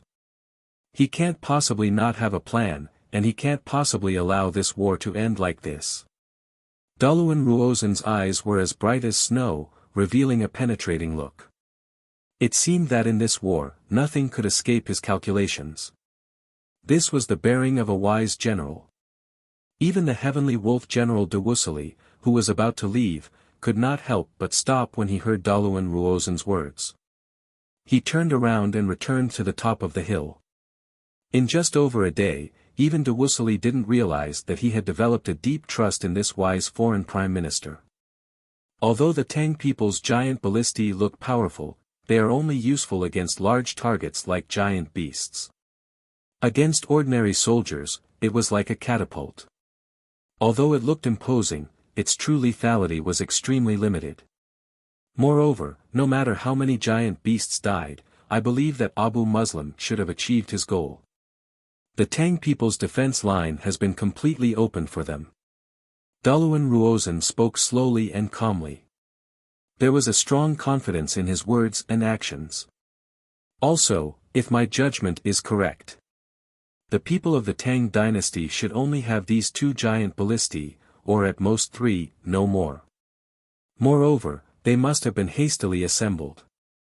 Otherwise, they would have used it when the first giant beast appeared. Therefore, the Tang people's crisis is far from over. All was quiet on the hill.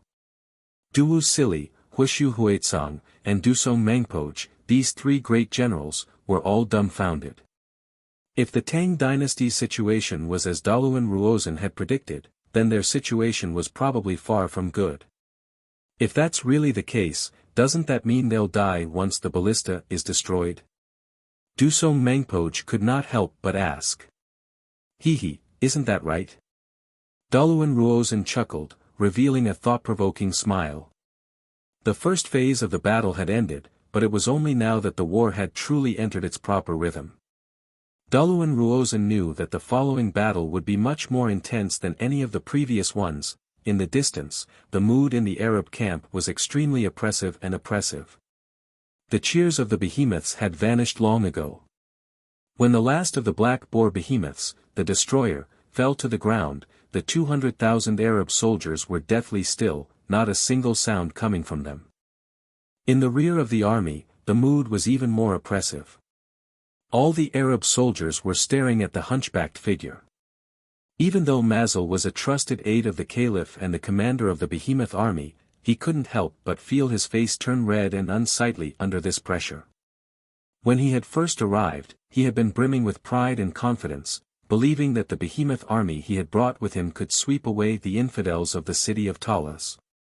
But in the end, 3 such powerful behemoths died in front of everyone's eyes on the opposite battlefield. How could Mazel maintain his composure?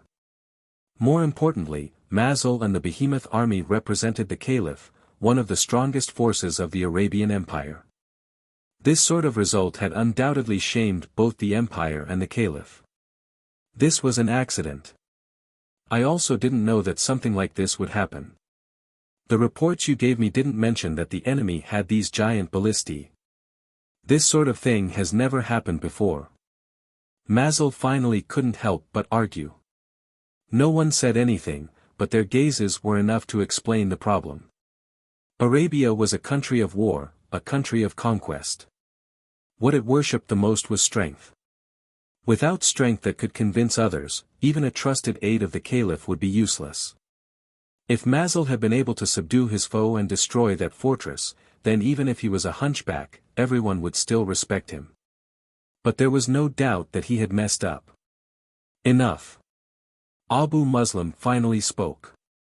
In the entire army, he and Ziad were probably the only people who did not blame Mazel. The two of them looked past the army to the other side.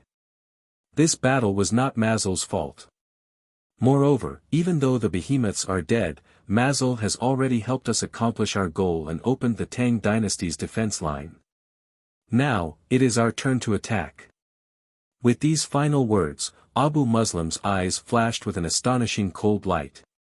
His gaze swept through the air toward the long steel defense line in the distance, immediately locking onto the gap in the wall, which was more than 1,000 feet long. Pass on my order. All soldiers, get ready. In addition, have the last army prepare to attack. Boom! A long horn blared from the Arab army, resounding over the entire western battlefield. What is this? In the distance, the Tang dynasty reinforcements, who were still dealing with the aftermath of the battle, raised their heads in shock at the sound of the horn. After 2 rounds of battle, no matter what happened on the Arab side, any movement or change would attract the attention of the entire army. But this was not the only thing that shocked them. In all their battles with the Arabs, they had only heard the beating of war drums. They had never heard the horn blaring from the Arab camp. At the same time, in front of the majestic walls of Talas, the 4 supreme great generals of the Tang dynasty had also been drawn to the horn blaring from the Arab camp. What's going on? Are the Arabs going to attack again so soon? Qing Qianli turned his head and looked into the distance, and his eyes were filled with astonishment. I don't know. The Arabs rarely use the horn. I have a bad feeling. This time, they'll be even more difficult to deal with than the behemoth army. Gao Xianji stood on the left shoulder of the supreme desolation god, his expression extremely grave as he watched the Arab army rapidly gathering into square formations and exuding a somber aura. Abu Muslim is preparing to personally attack. It was at this moment that a calm voice rang out in everyone's ears. In an instant, everyone's gazes landed on the young, skinny figure. Wang Chong. Gao Xianji, Qing Qianli, and Wang Chong's father Wang Yan all turned their heads to the nearby Wang Chong, confusion and shock on their faces. Abu Muslim has already achieved his goal. Our strength has already been weakened, and more importantly, he's already smashed through our defense line. With these final words, Wang Chong turned his head to the long gap in the first defense line. There was no need for Wang Chong's order. All the craftsmen had begun to move the moment the first defense line was broken. Hundreds of furnaces spat out flames from the long gap, but the effect was extremely slow. The hippopotamus-shaped beast not only destroyed the steel walls but also threw them all over the place. More importantly, it completely changed the terrain of the area. The steel walls were easy to repair, but the shattered terrain was not. At the very least, it could not be repaired in a short period of time. The area in front of Talas fell silent. As they stared at the long gap, the top-class generals of the Tang dynasty fell silent, their expressions extremely grave. When it rains, it pours. In these 2 waves of attacks from the behemoth, the Tang dynasty had lost more than 10,000 soldiers, their defense line shattered. Even Gao Xianji, Qing Qianli, Wang Yan, and even Wang Chong had consumed a great deal of mental energy, physical strength, and stellar energy. None of them had even caught their breath from the battle.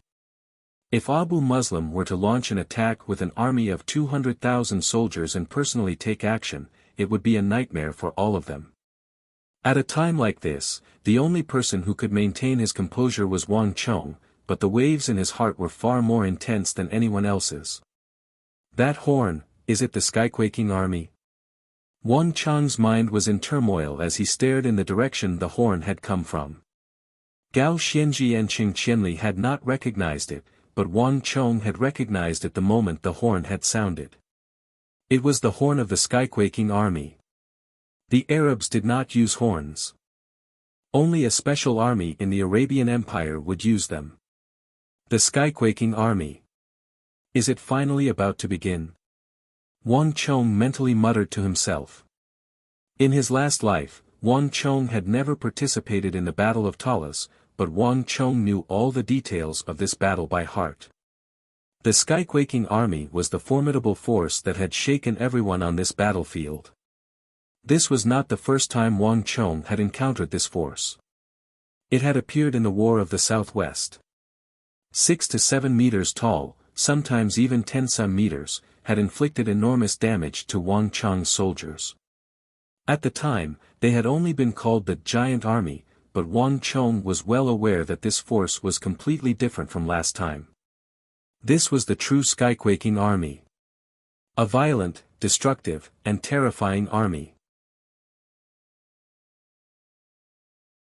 Chapter 968. Li Sai. Pass on my order. Gather the army and prepare for battle. Wang Chong's eyes flashed as he suddenly ordered. Yes, Marquis. Li Sai deferentially replied from atop his Fergana horse. Hiya. With a shout, he ordered the Wuxian cavalry behind him to gallop toward the defense line. Lord Protector General, let's go.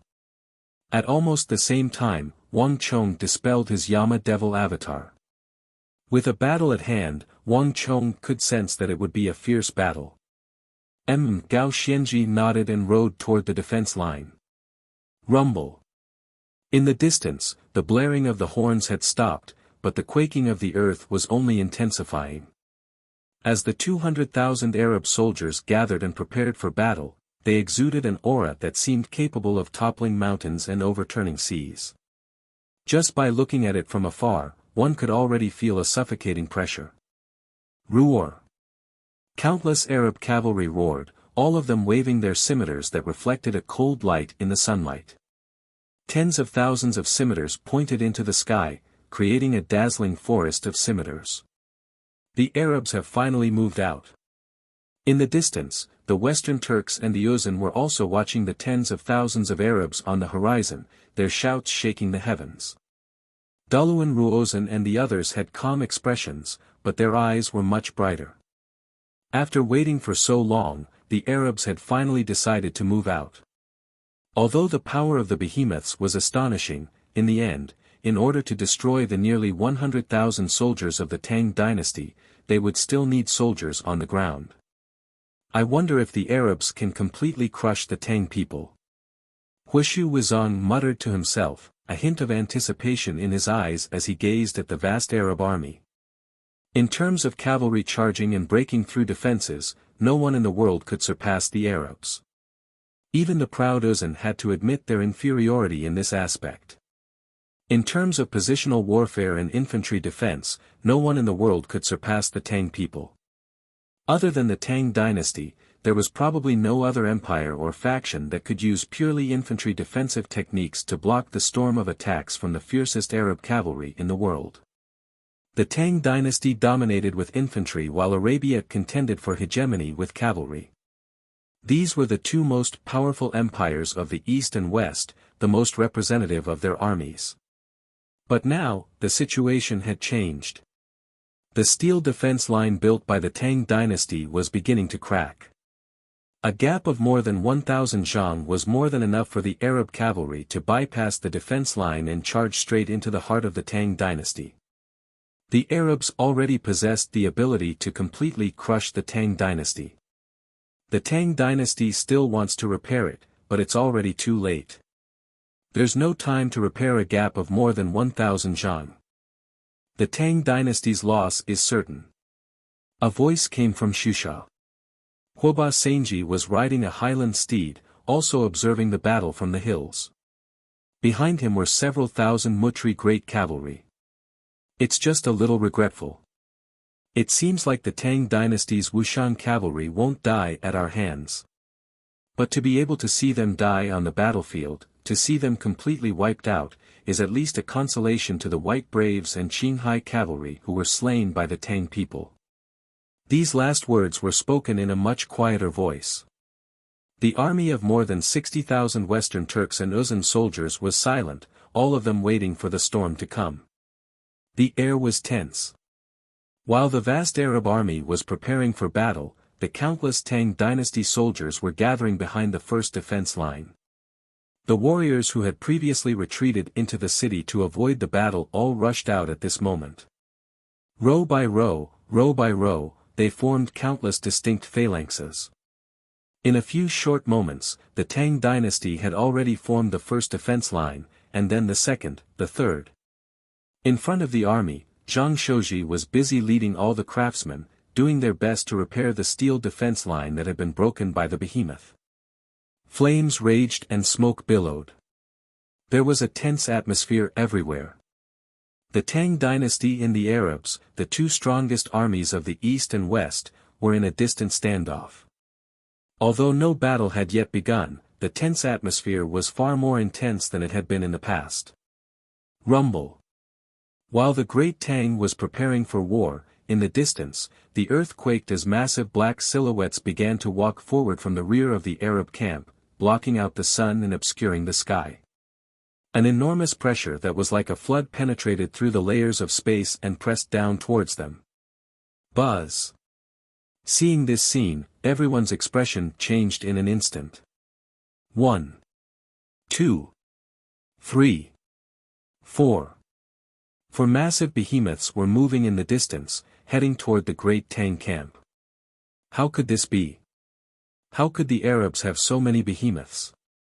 A cry of alarm came from the camp. Chief Banahan couldn't help but grimace at this sight. Although the other soldiers who saw it didn't say anything, their reactions had already explained everything. This should be all their soldiers. Wang Chong calmly said as he rode his horse to Banahan's side. A gust of wind stirred in Wang Chong's eyes, but they were as determined as ever. Wang Chong understood far more about the behemoth army than anyone else present. Since it was an army, it wasn't just one. If the first two times could be said to have been the enemy's probing and disdain, then this time, the enemy commander had cast aside all disdain and placed 120% of his attention. It's said that in all of Arab history, the behemoth army has never sent out more than 2 behemoths at once, but this time, they've sent out 4 at once. This, truly is our honor. Wang Chong inwardly sneered. To any faction, the behemoth army was a terrifying force that could sweep through all. Their existence had always made one think of those unfathomable myths, even though the behemoth army actually had little to do with those myths.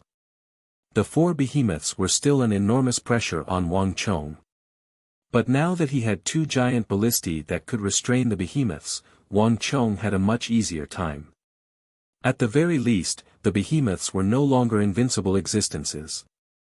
Boom! A row of 4 behemoths, towering like mountains, began to advance. But when they were still 10 some zhang from the front of the Arab army, the 4 behemoths suddenly stopped, motionless on the ground. The rest of the Arab army also seemed to be frozen in place. This scene was so sudden that it caused everyone to be taken aback. Marquis, the Arabs have already blown the horns, so why have they suddenly stopped?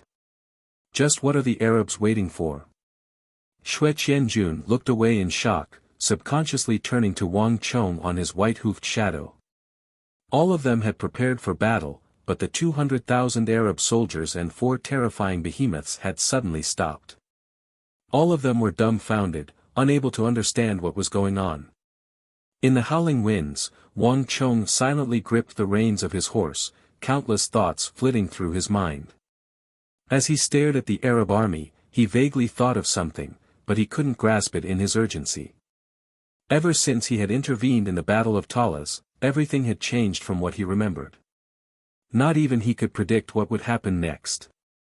Silence reigned over the battlefield, but the uneasy atmosphere continued to grow. Are you ready? In the rear of the army, Abu Muslim was like an immovable mountain, but his voice was directed behind him. Lord Governor, everything has been prepared. We now await Milord's order. An abnormally muscular Arab general standing behind Abu Muslim bowed and spoke with unusual deference. Very good. A sharp glint flashed across Abu Muslim's eyes when he heard this. Mazel, begin. These last words were chilling and suffused with a somber aura. Roar. As the behemoths roared, the rows of Arab soldiers parted, creating a long path. The four immovable behemoths finally took a step forward. Boom! First the first, then the second, then the third, the four behemoths roared as they charged at the Tang dynasty. As the behemoths charged forward, everyone could clearly see that the heads of these four behemoths were wrapped in a thick layer of armor. Everyone grimaced at this sight. It was clear that the Arabs had learned their lesson from the previous battle and had strengthened the defenses around the most important heads of the behemoths. Ready! Behind the steel defense line, Wang Chong made a gesture, and Chen Bin and Su Ke, the two ballista commanders, drew their swords and gave the order. Following their orders, the hundreds of ballista soldiers got to work one after another. Creak! Creak! The clattering of metal rang out as the soldiers nervously readied their ballistae and aimed their sharp arrowheads at the behemoth.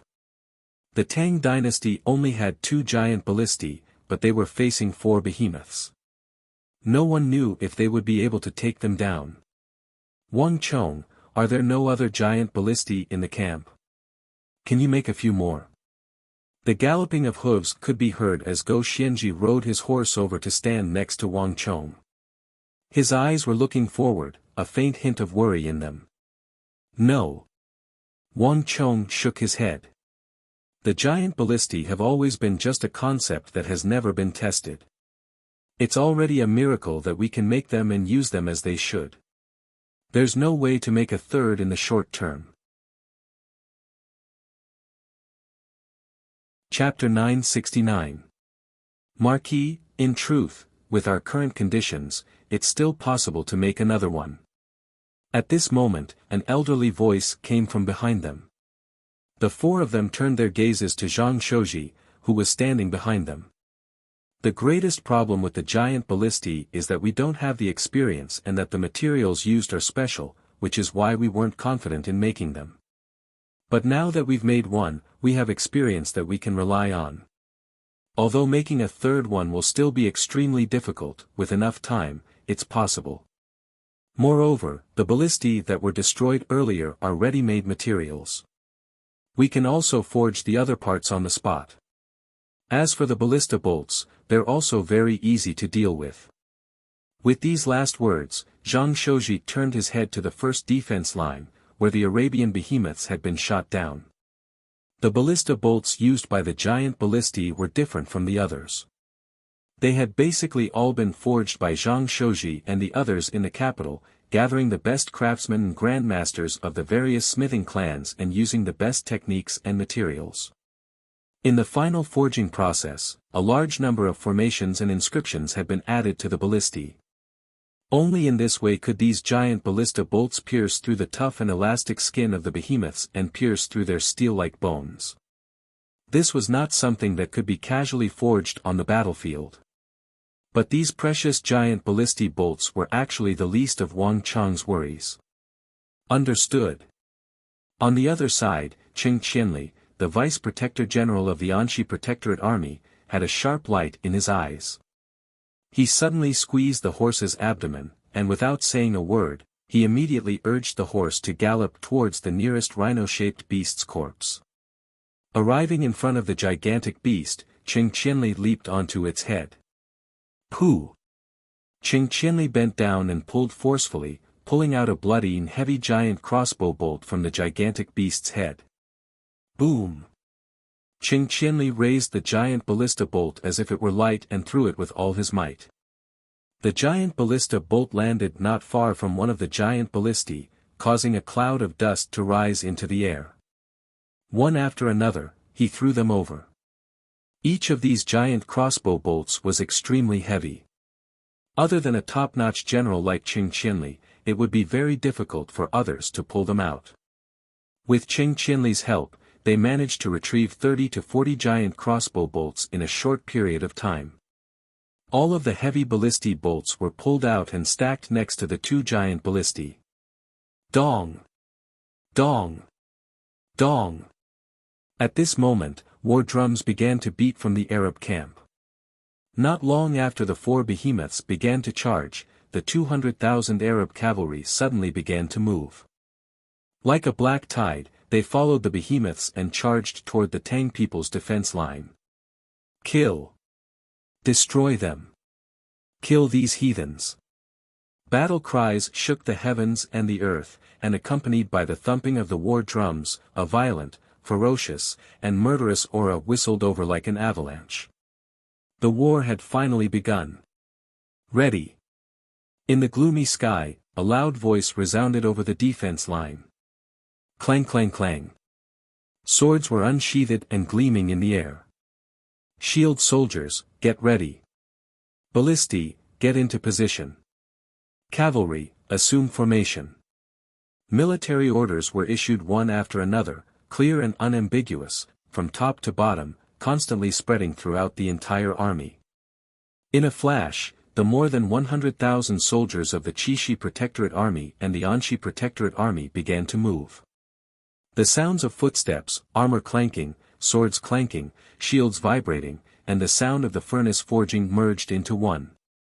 The Tang Dynasty army was like an enormous machine, and a powerful energy instantly engulfed the entire Tang Dynasty army. The battlefield was so somber that even the distant Uzan and Western Turks were affected. All of them were so focused and nervous that they almost forgot to breathe. Mazel! Get ready! You should move out as well. In the distance, Abu Muslim stared at the Tang Dynasty defense line and suddenly ordered without turning his head. Ha! Understood. Mazel seemed to have predicted this, and as he looked at the distant Tang Dynasty defense line, he gave a sinister smile and began to walk to the rear. A few moments later, a fissure opened up in the ground, and Mazel vanished into it. Roar!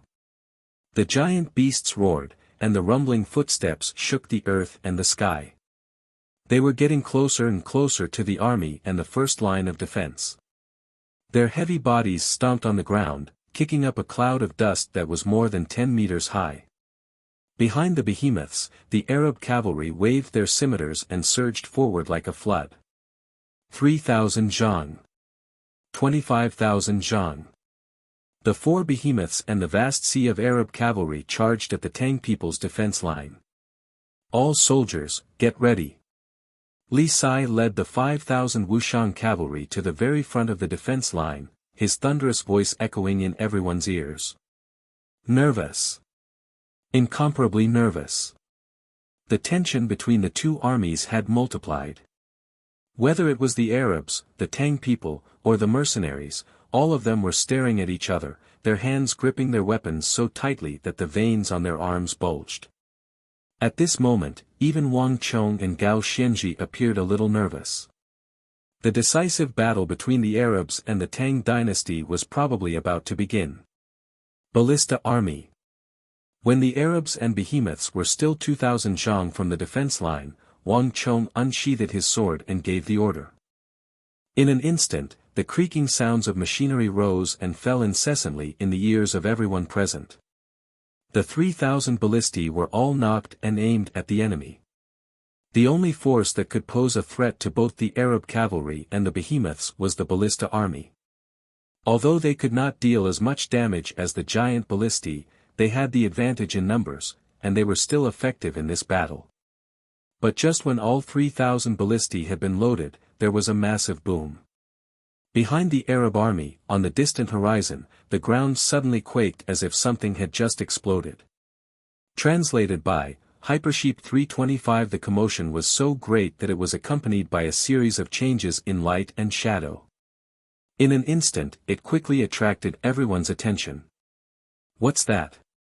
At the front of the defense line, Wang Chong, Gao Xianji, and Qing Qianli stood shoulder to shoulder. Qing Qianli narrowed his eyes at this sight. Wang Chong and Gao Xianji said nothing, but both of them had an ill foreboding.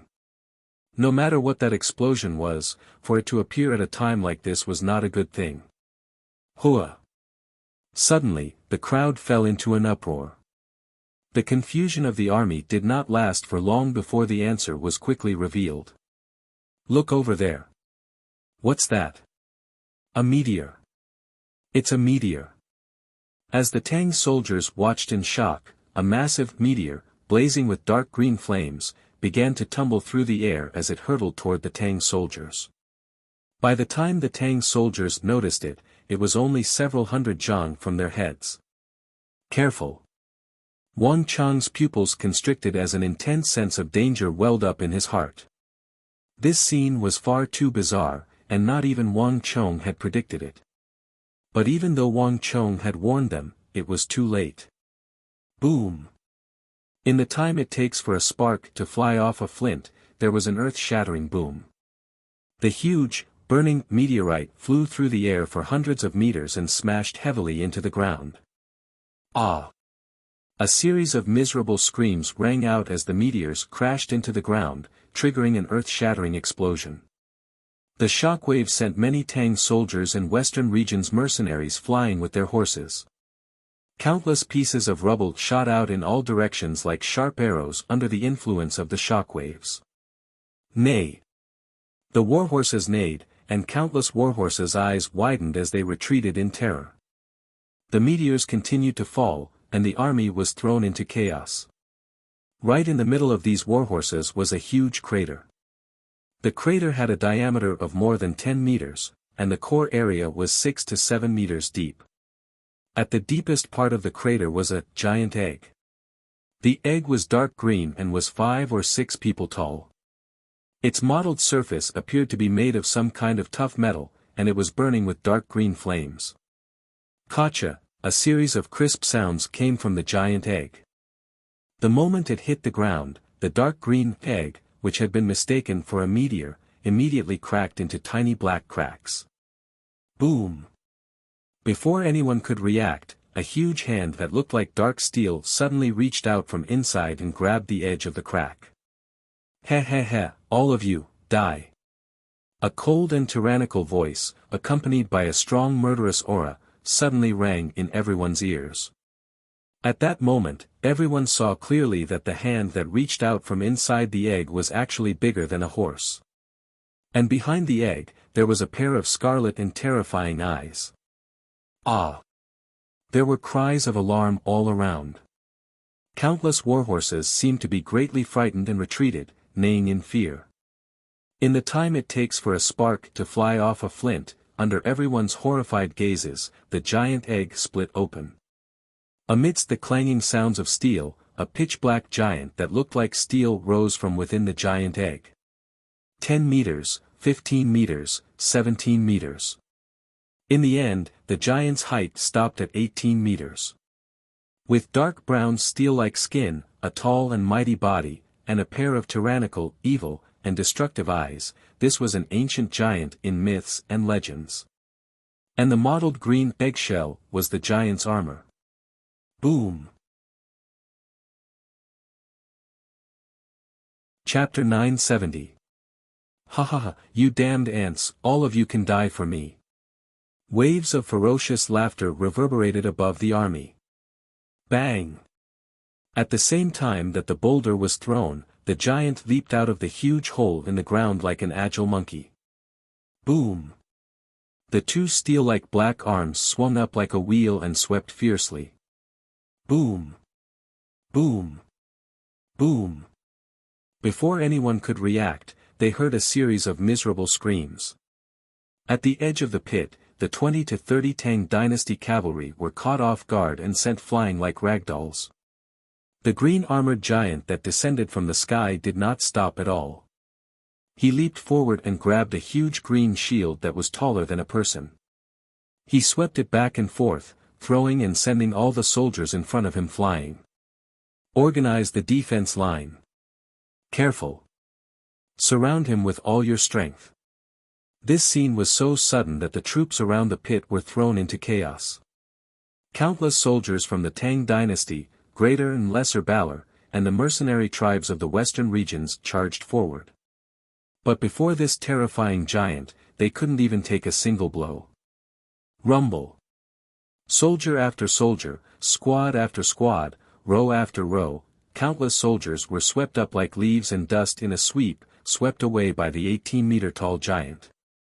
As countless people watched, the giant advanced by leaps and bounds, invincible as it slaughtered its way through the army. From the moment the meteor fell to the giant's slaughter, the Tang dynasty had lost at least 100 soldiers. Let alone the soldiers, even the distant generals Gao Xianji, Wang Chong, and Qing Qianli paled. Chen Bin. Ballisti. A furious roar came from the front of the defense line.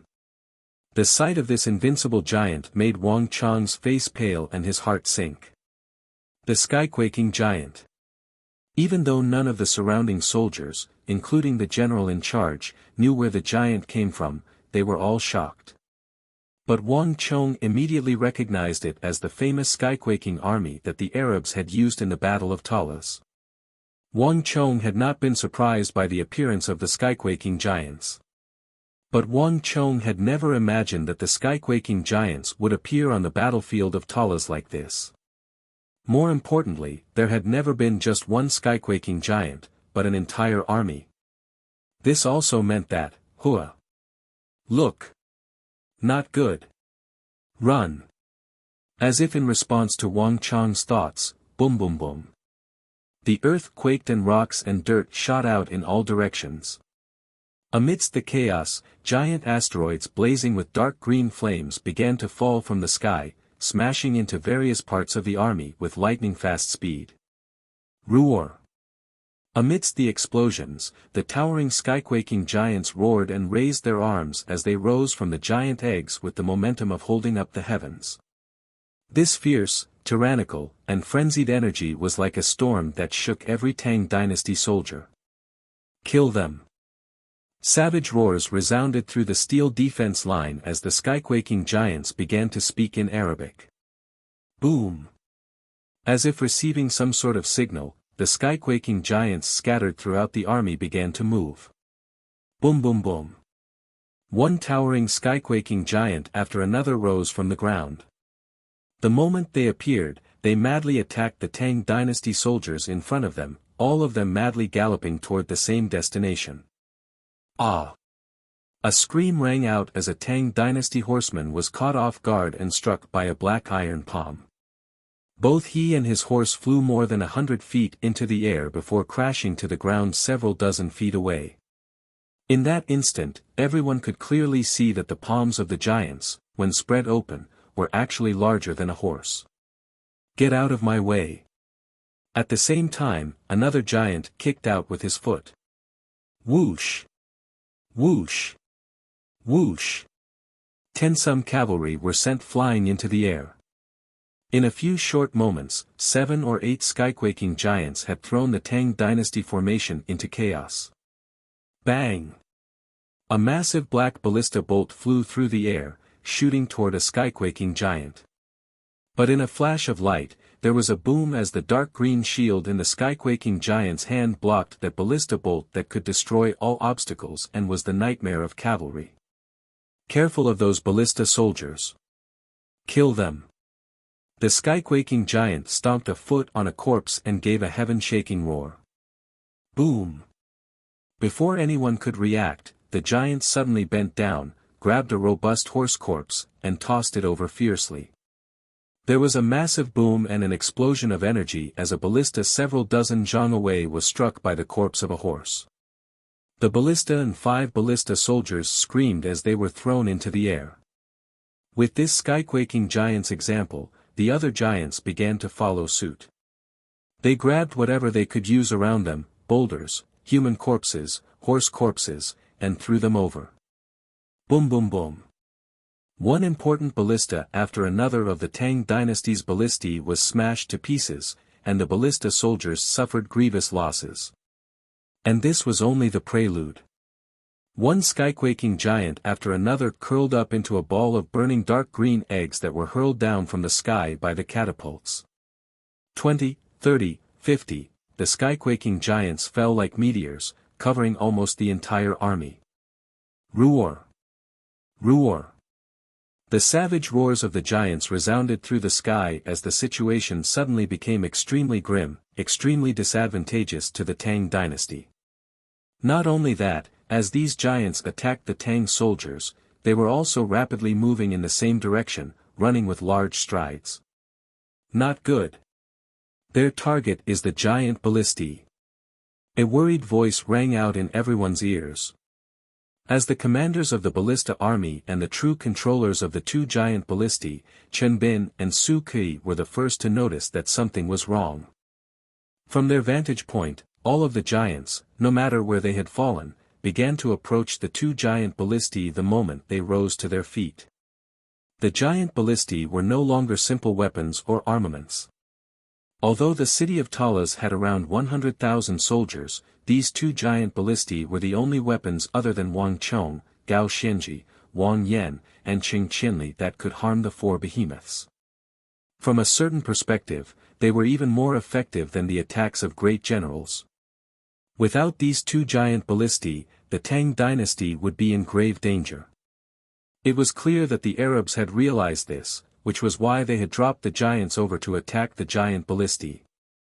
Stop them. Protect the giant ballistae. Don't let them get close. The giants aren't invincible. Everyone, get into formation and work together to deal with them. A series of shouts rang out from all directions. With the giants at the center, the surrounding infantry, cavalry, archers, axemen, all the soldiers began to move. Everyone was well aware of the importance of the giant ballistae to the army, so the moment they understood the giants' goal, all the soldiers went into a frenzy. Although the giants were extremely strong and could even pick up a horse with their 5 fingers, the giants were still considered humans, and all the cavalry that gathered here were not ordinary cavalry. Tens of thousands of cavalry gathered together could even deal with a great general, let alone a few giants. Kill!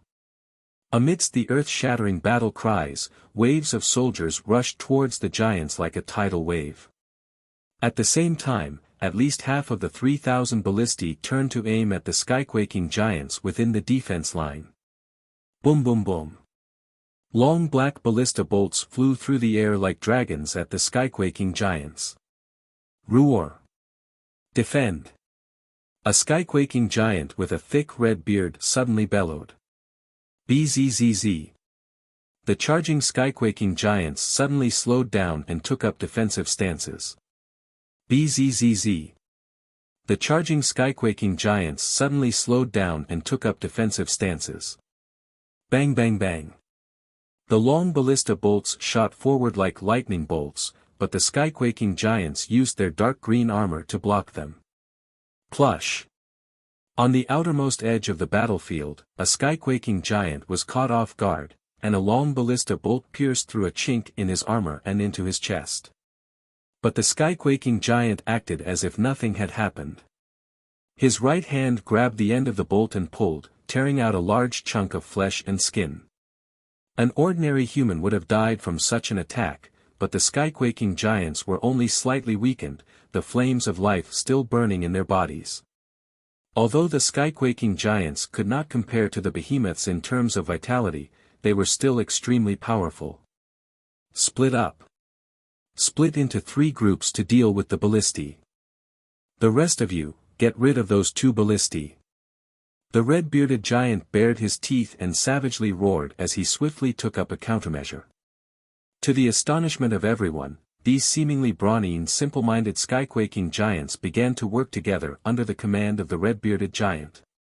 A group of skyquaking giants bent their knees and raised their shields, using their armor to block the attacks while using the rocks and corpses around them to fire back at the ballistae. At the same time, they swept away the Tang soldiers charging at them. Screams and flesh flew through the air. Each skyquaking giant was a killing machine, constantly killing the Tang dynasty soldiers around them. Chapter 971. There's no time. We can't let them destroy the giant ballistae. Chen Bin, let's work together and use the giant ballistae to sweep them away. The howling winds caused the armor on Su Ke's body to clatter. The pale Su Ke suddenly turned his head to the nearby Chen Bin. The giant ballistae were used to deal with the Arabian behemoths, and each one was extremely precious. If the behemoths did not completely die because of a lack of effective fire, then once the behemoths went berserk, they would definitely kill more soldiers than the giants. But in the current situation, the 2 of them had no other choice. Once the giant ballistae were destroyed, there would be nothing left. At the same time, Chen Bin stood in front of the giant ballistae and firmly nodded. "We'll do as you say." At this moment, the two of them quickly reached an agreement. Creak creak. The giant ballistae that had been aimed at the four behemoths suddenly began to slowly and heavily adjust their angle, aiming their giant bolts at the two skyquaking giants closest to them. Bang! Bang! Two giant ballista bolts more than 10 meters long flew through the air, piercing through the dark green armor of a skyquaking giant. The enormous force of the bolts pierced through the skyquaking giant's body, sending it flying into the air, where it was already a corpse. At almost the same time, another scream came from nearby as another skyquaking giant was shot to death by the giant ballista. These skyquaking giants possessed unimaginable vitality and defensive power, capable of single-handedly defeating an army of several hundred, but they were still extremely weak against the terrifying giant ballistae. Buzz! The moment the two skyquaking giants were killed by the giant ballistae, the entire battlefield fell silent. All the giants looked in the same direction, their eyes brimming with shock. All the giants possessed terrifying strength, speed, and dexterity, as well as extremely tough and sturdy bodies. Even if they dropped from the sky, they wouldn't be harmed. In their understanding, there was no such thing as a natural enemy. Moreover, ever since the establishment of this army, not a single giant had ever died in battle. This was the first time something like this had happened. But this silence did not last for long. Soon after, the earth quaked and the heavens swayed. Another batch of skyquaking giants crashed to the ground like raindrops. The Arabs were using this method to throw one skyquaking giant after another at the Tang dynasty. Kill!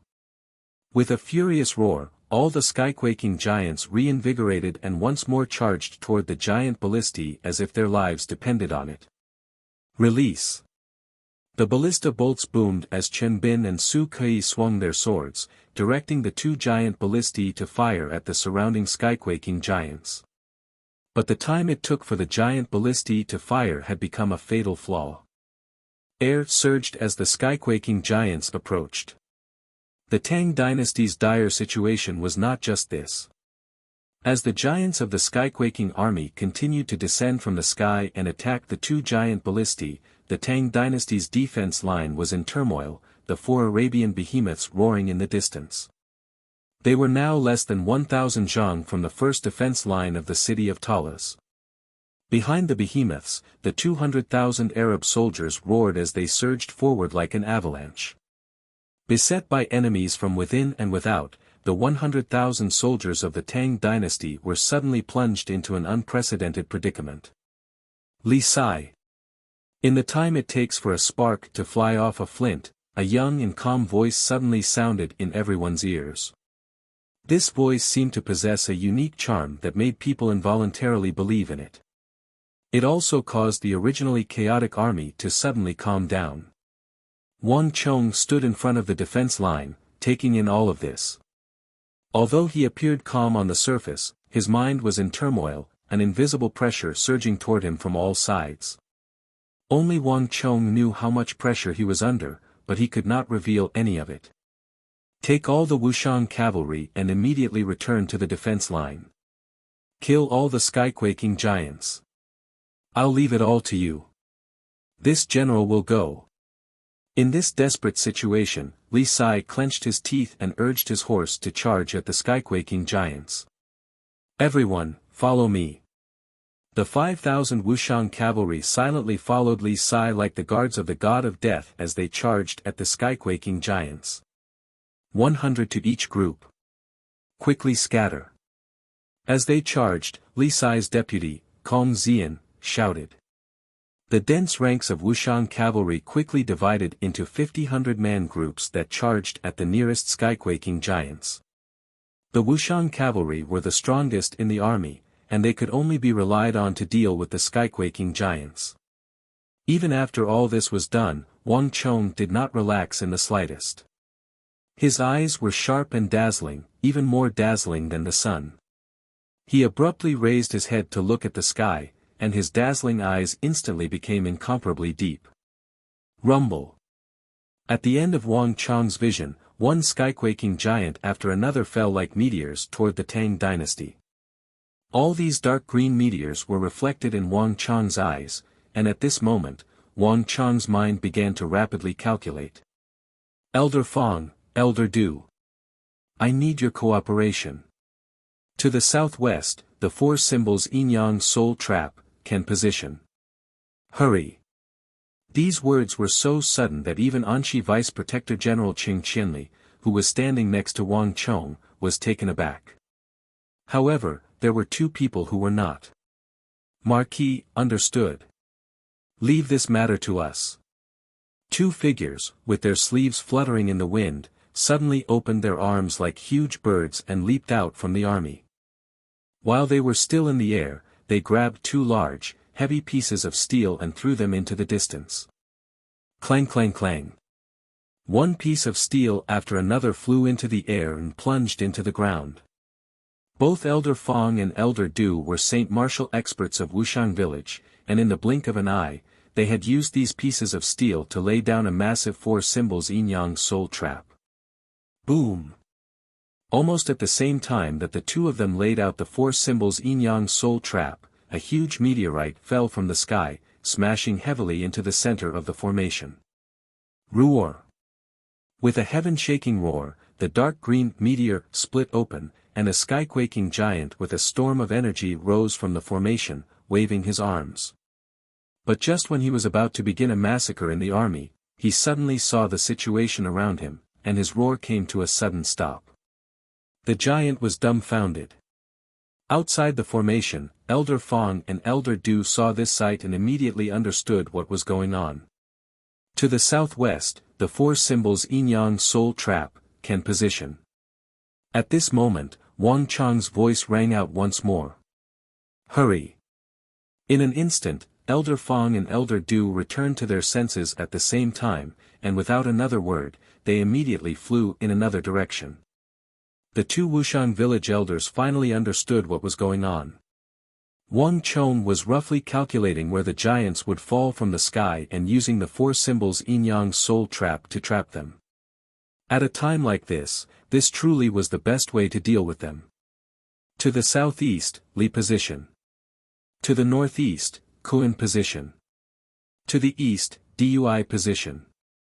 Wang Chong raised his head to the sky, his robes flapping in the wind as he issued one order after another. In the sky above the defensive line, Elder Fong and Elder Du were running back and forth.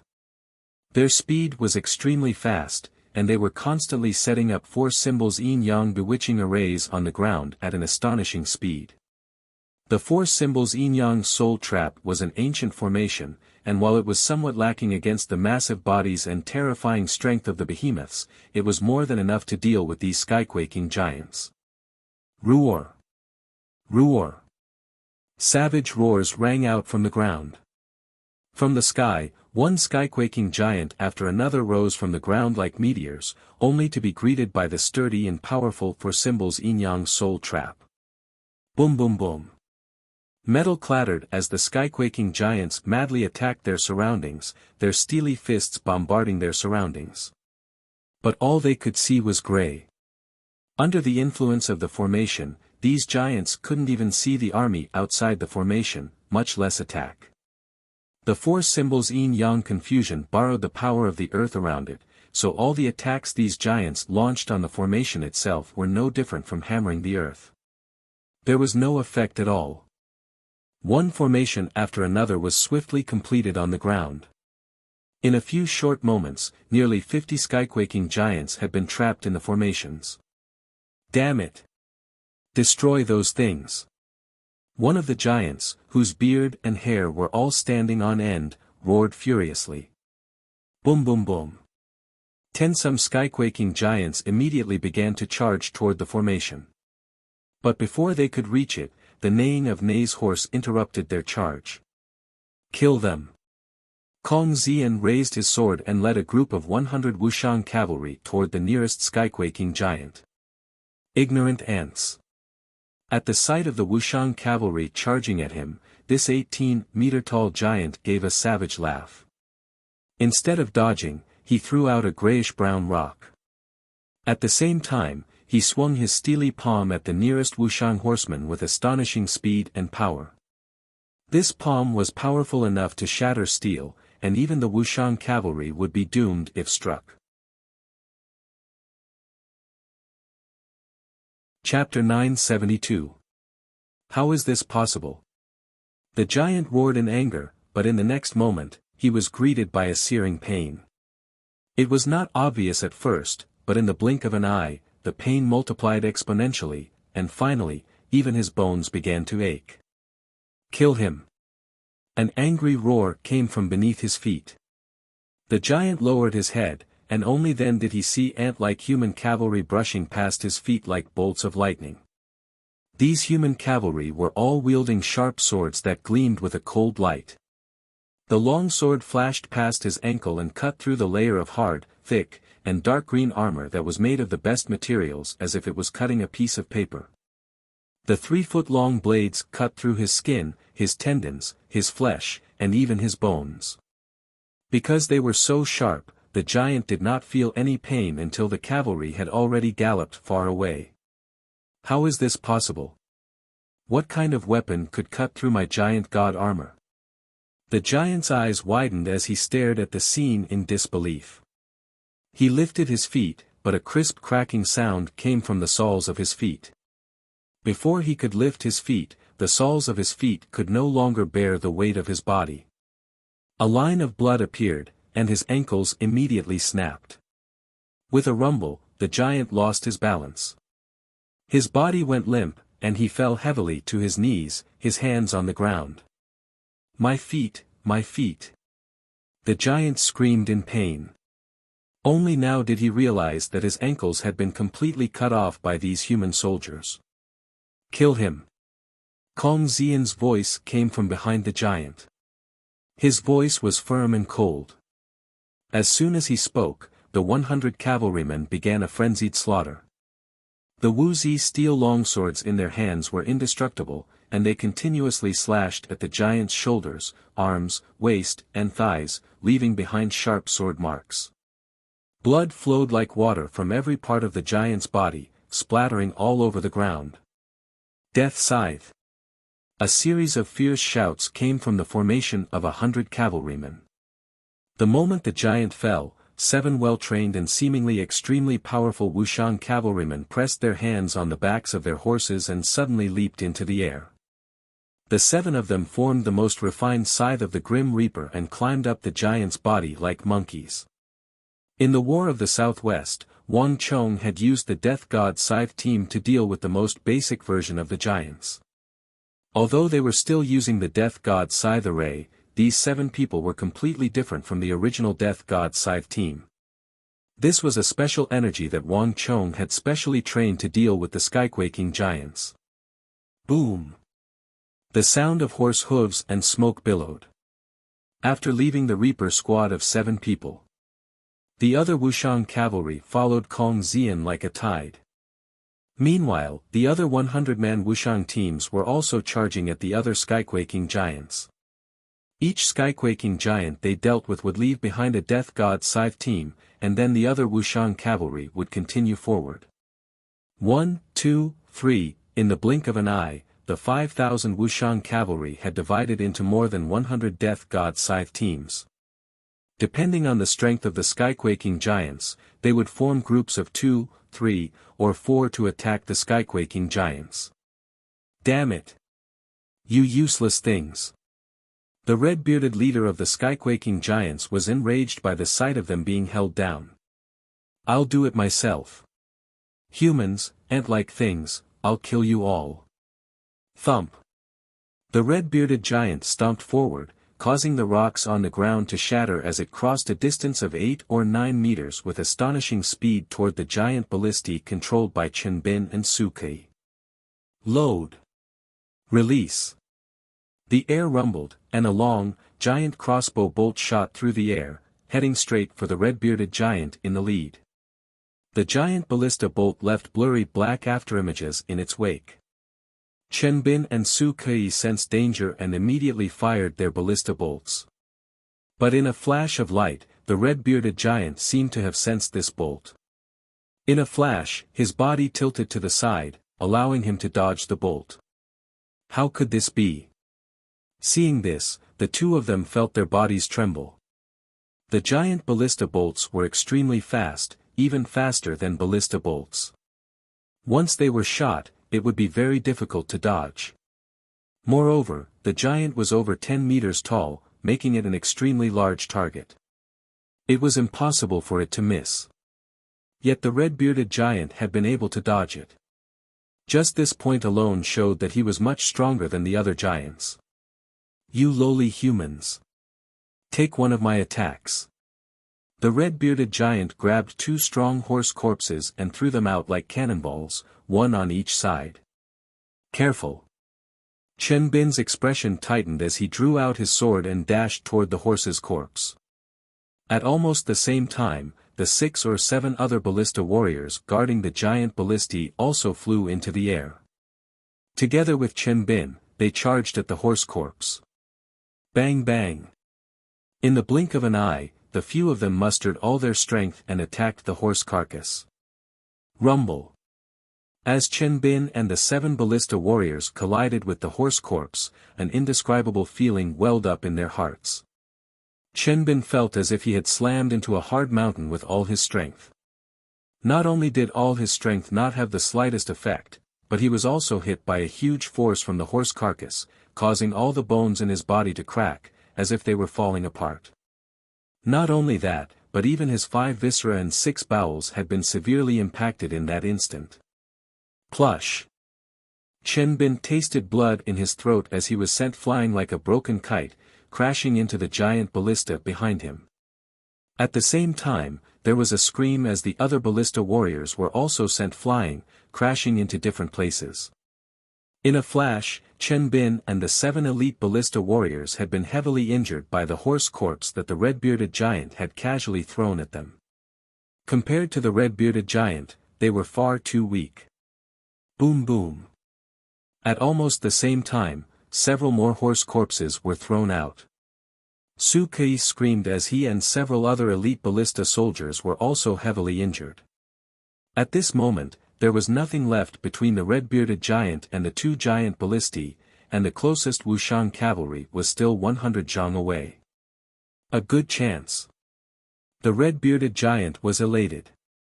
His body shot forward as he charged at full speed toward one of the giant ballistae. Load. Load. Don't let him get close. Use the giant ballistae to kill him. Without Su Kai and Chen Bin in charge, the remaining ballista warriors immediately began to panic. At this time, the only thing that could stop the red-bearded giant was the Tang dynasty ballistae. Boom boom boom. The air boomed and steel screeched. In a few short moments, 10 some long black ballista bolts shot toward the giant from all directions. Ha! The red-bearded giant coldly chuckled. His body shrank back as he swung the dark green arm shield in his hand. With a whirlwind of force, 7 or 8 black ballista bolts were sent flying. As for the other ballista bolts, they seemed to strike the hardest wall and were all blocked. While blocking these ballista bolts, the red-bearded giant's footsteps continued to rumble. In just a few moments, he was less than 7 or 8 meters away from one of the giant ballistae. With his height, a single step was all he needed to reach that giant ballista. Not only that, in order to better coordinate their attacks, Chen Bin and Su Kai were using the giant ballistae to their fullest potential, so the 2 ballistae were not too far apart from each other. This meant that when the red-bearded giant attacked the first ballista, it was only 30 or 40 meters away from the other ballista. Danger. No matter what, we can't let him get close. If the giant ballistae are destroyed, all of us will die. Everyone, follow me. Charge. Everyone who saw this scene paled and panicked. 20-some Tang dynasty cavalry rushed forward to stop the giant ballistae, but it was too late. The red-bearded giant only had eyes for the 2 giant ballistae. He didn't even look at them.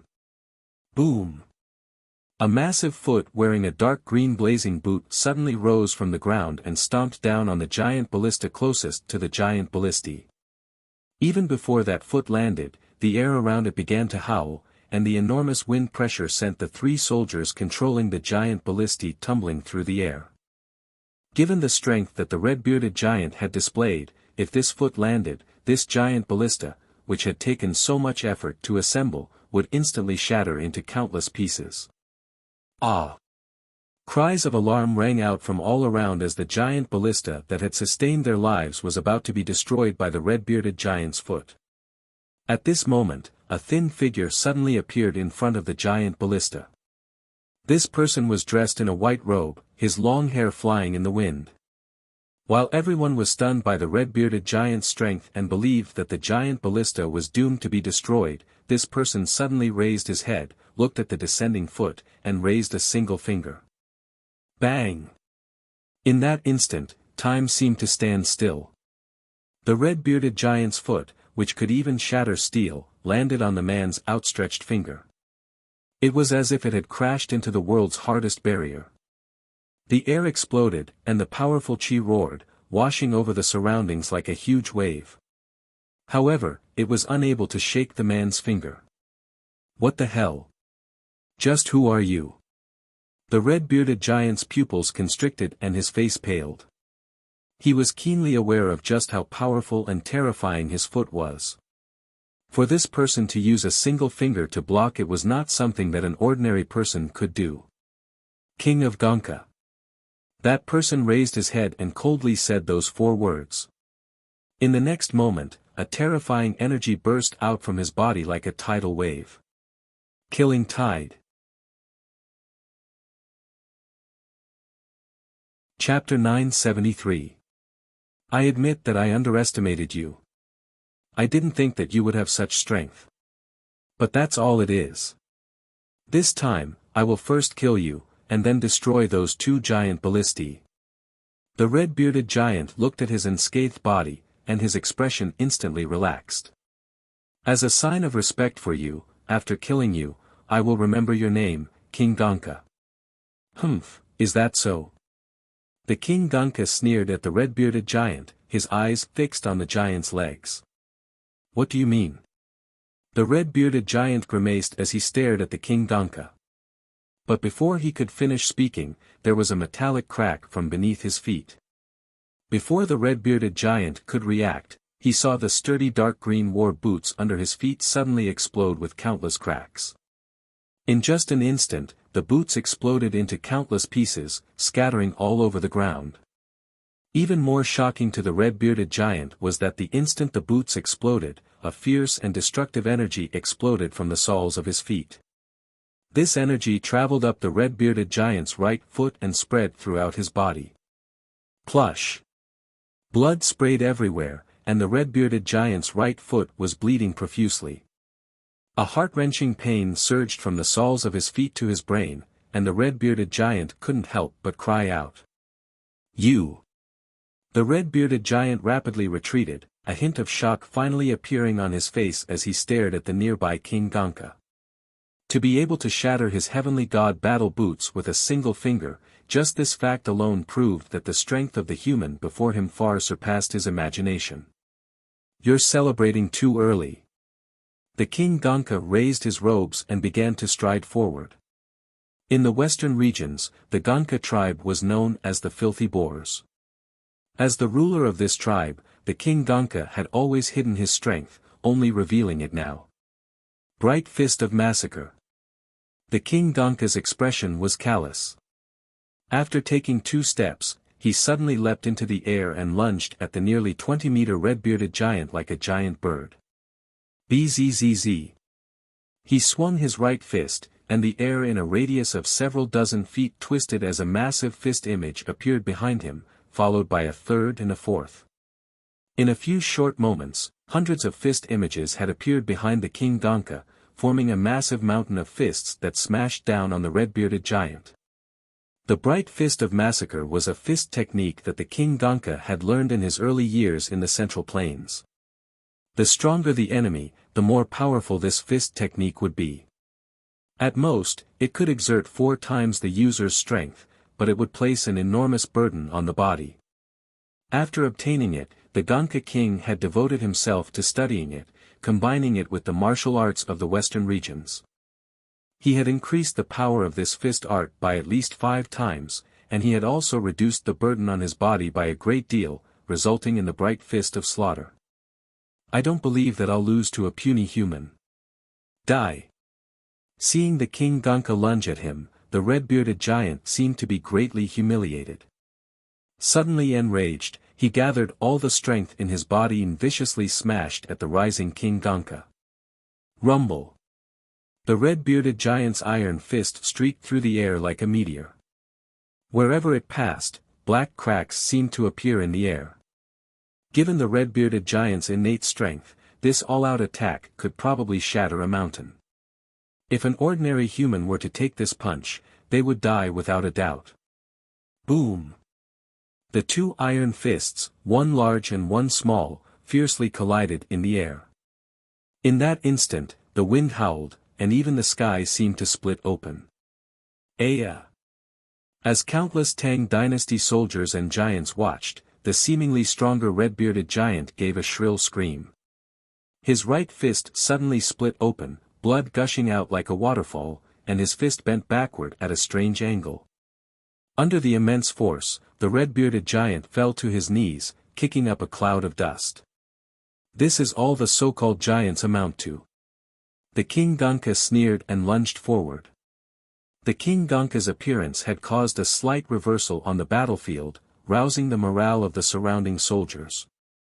Even though the King Ganka and Wuxiang's cavalry had improved the projectile attacks of the sky-quaking giants, the Tang dynasty was still in a terrible situation. Roar! The giant beasts roared. For giant beasts that were as large as mountains charged toward the first line of defense. 700 zhang, 600 zhang, 500 zhang. At this distance, everyone could even smell the stench of blood wafting from the giant beasts. Behind the behemoths were 2 times the number of Tang dynasty Arab cavalry, howling as they followed the 4 behemoths. If the behemoths were the vanguard, they were the rear. At a distance of 600 zhang, the Tang dynasty soldiers behind the first defense line could clearly see the bulging muscles of the Arab cavalry, the bulging veins and blood vessels on the backs of their hands, and the savage expressions and bloodthirsty gazes in their eyes. Rumble.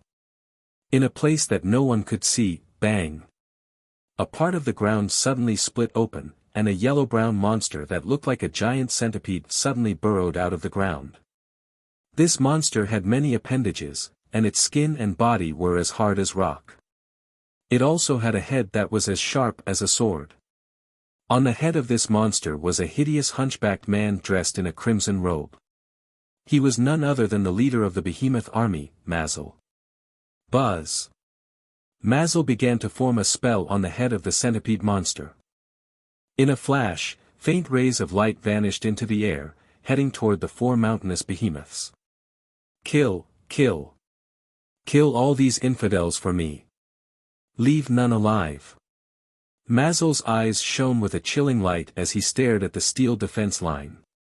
The behemoths were very difficult to control, and when they attacked, they basically didn't distinguish between friend and foe. Thus, Mazel rarely controlled more than 2 behemoths at once.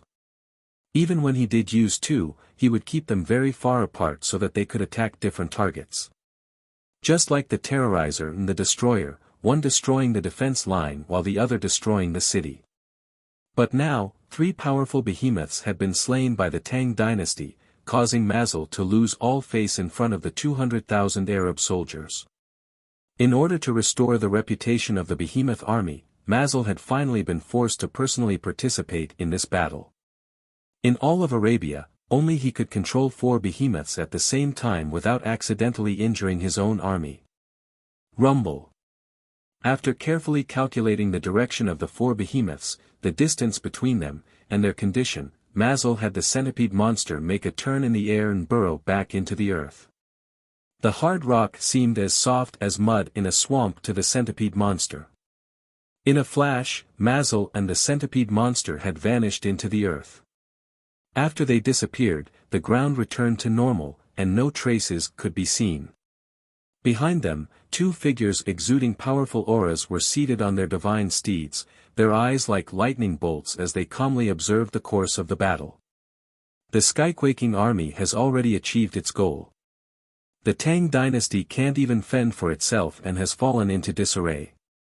Gao Xianji and the other Tang dynasty commanders have also been exhausted by the behemoths and are no longer at their peak. The Arab deputy governor of the East, Ziyad, said as he followed closely behind Abu Muslim. The gales caused the armor of the Arab horsemen to clatter and clang, but Ziyad remained seated on his horse, his body exuding an invisible energy that kept all the winds at bay. His expression was as determined as steel. He had been observing this battle this entire time. At this stage of the battle, the 100,000 soldiers of the Tang dynasty had fallen into their rhythm. If this situation continued, it would only take a few hours for all the soldiers of the Tang dynasty to be wiped out.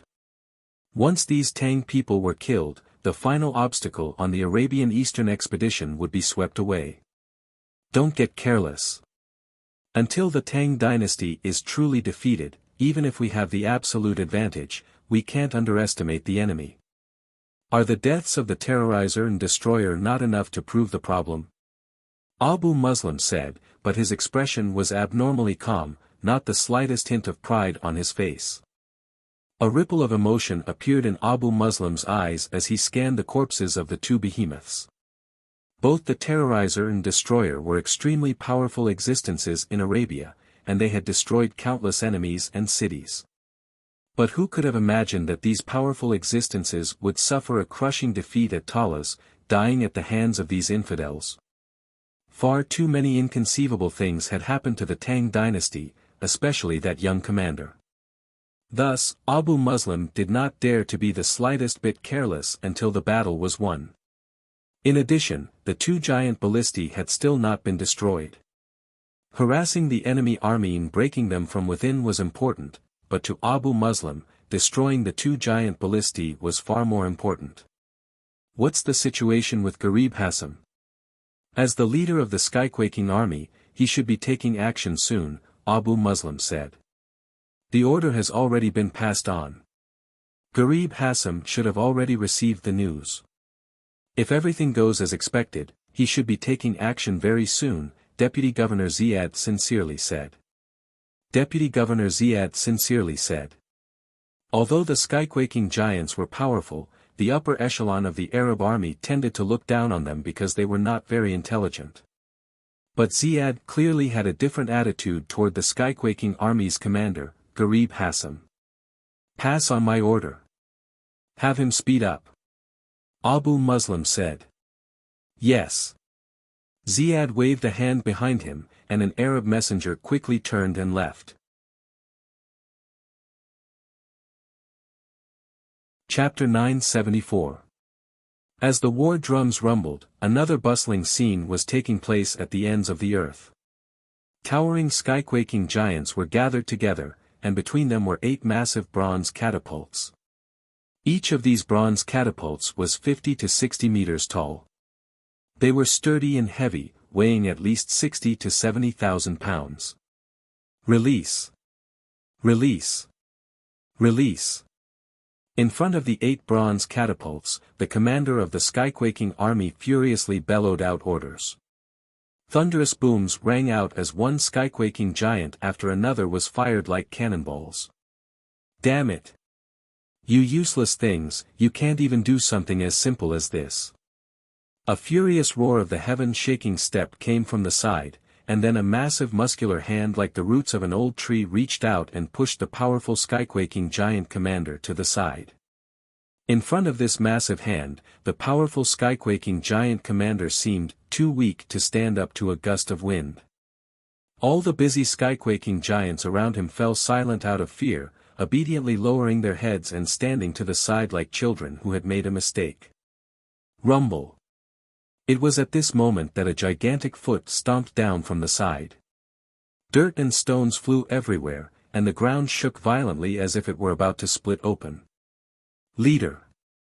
The surrounding giants didn't even dare to breathe too loudly, their heads hanging down to their waists.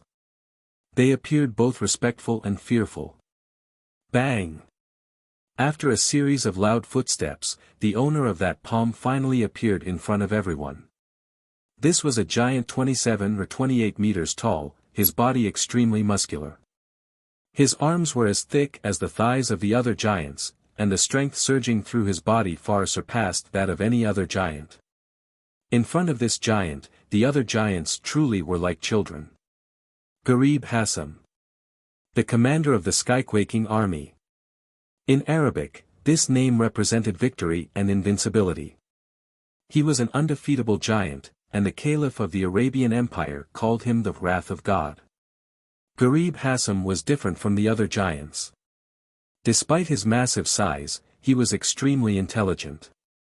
More importantly, before Gharib Hassam had participated in the giant army experiments, he had been an extremely outstanding Arab general. His loyalty to the Caliph and his extraordinary talent for battle had made him deeply respected in the Arabian Empire. The Caliph had even forged a golden belt for him to symbolize his status as the commander of the sky-quaking army. However, at that moment, Gharib Hassam was extremely furious. Useless thing. Trash. Trash. Trash. Gharib Hassam kept cursing.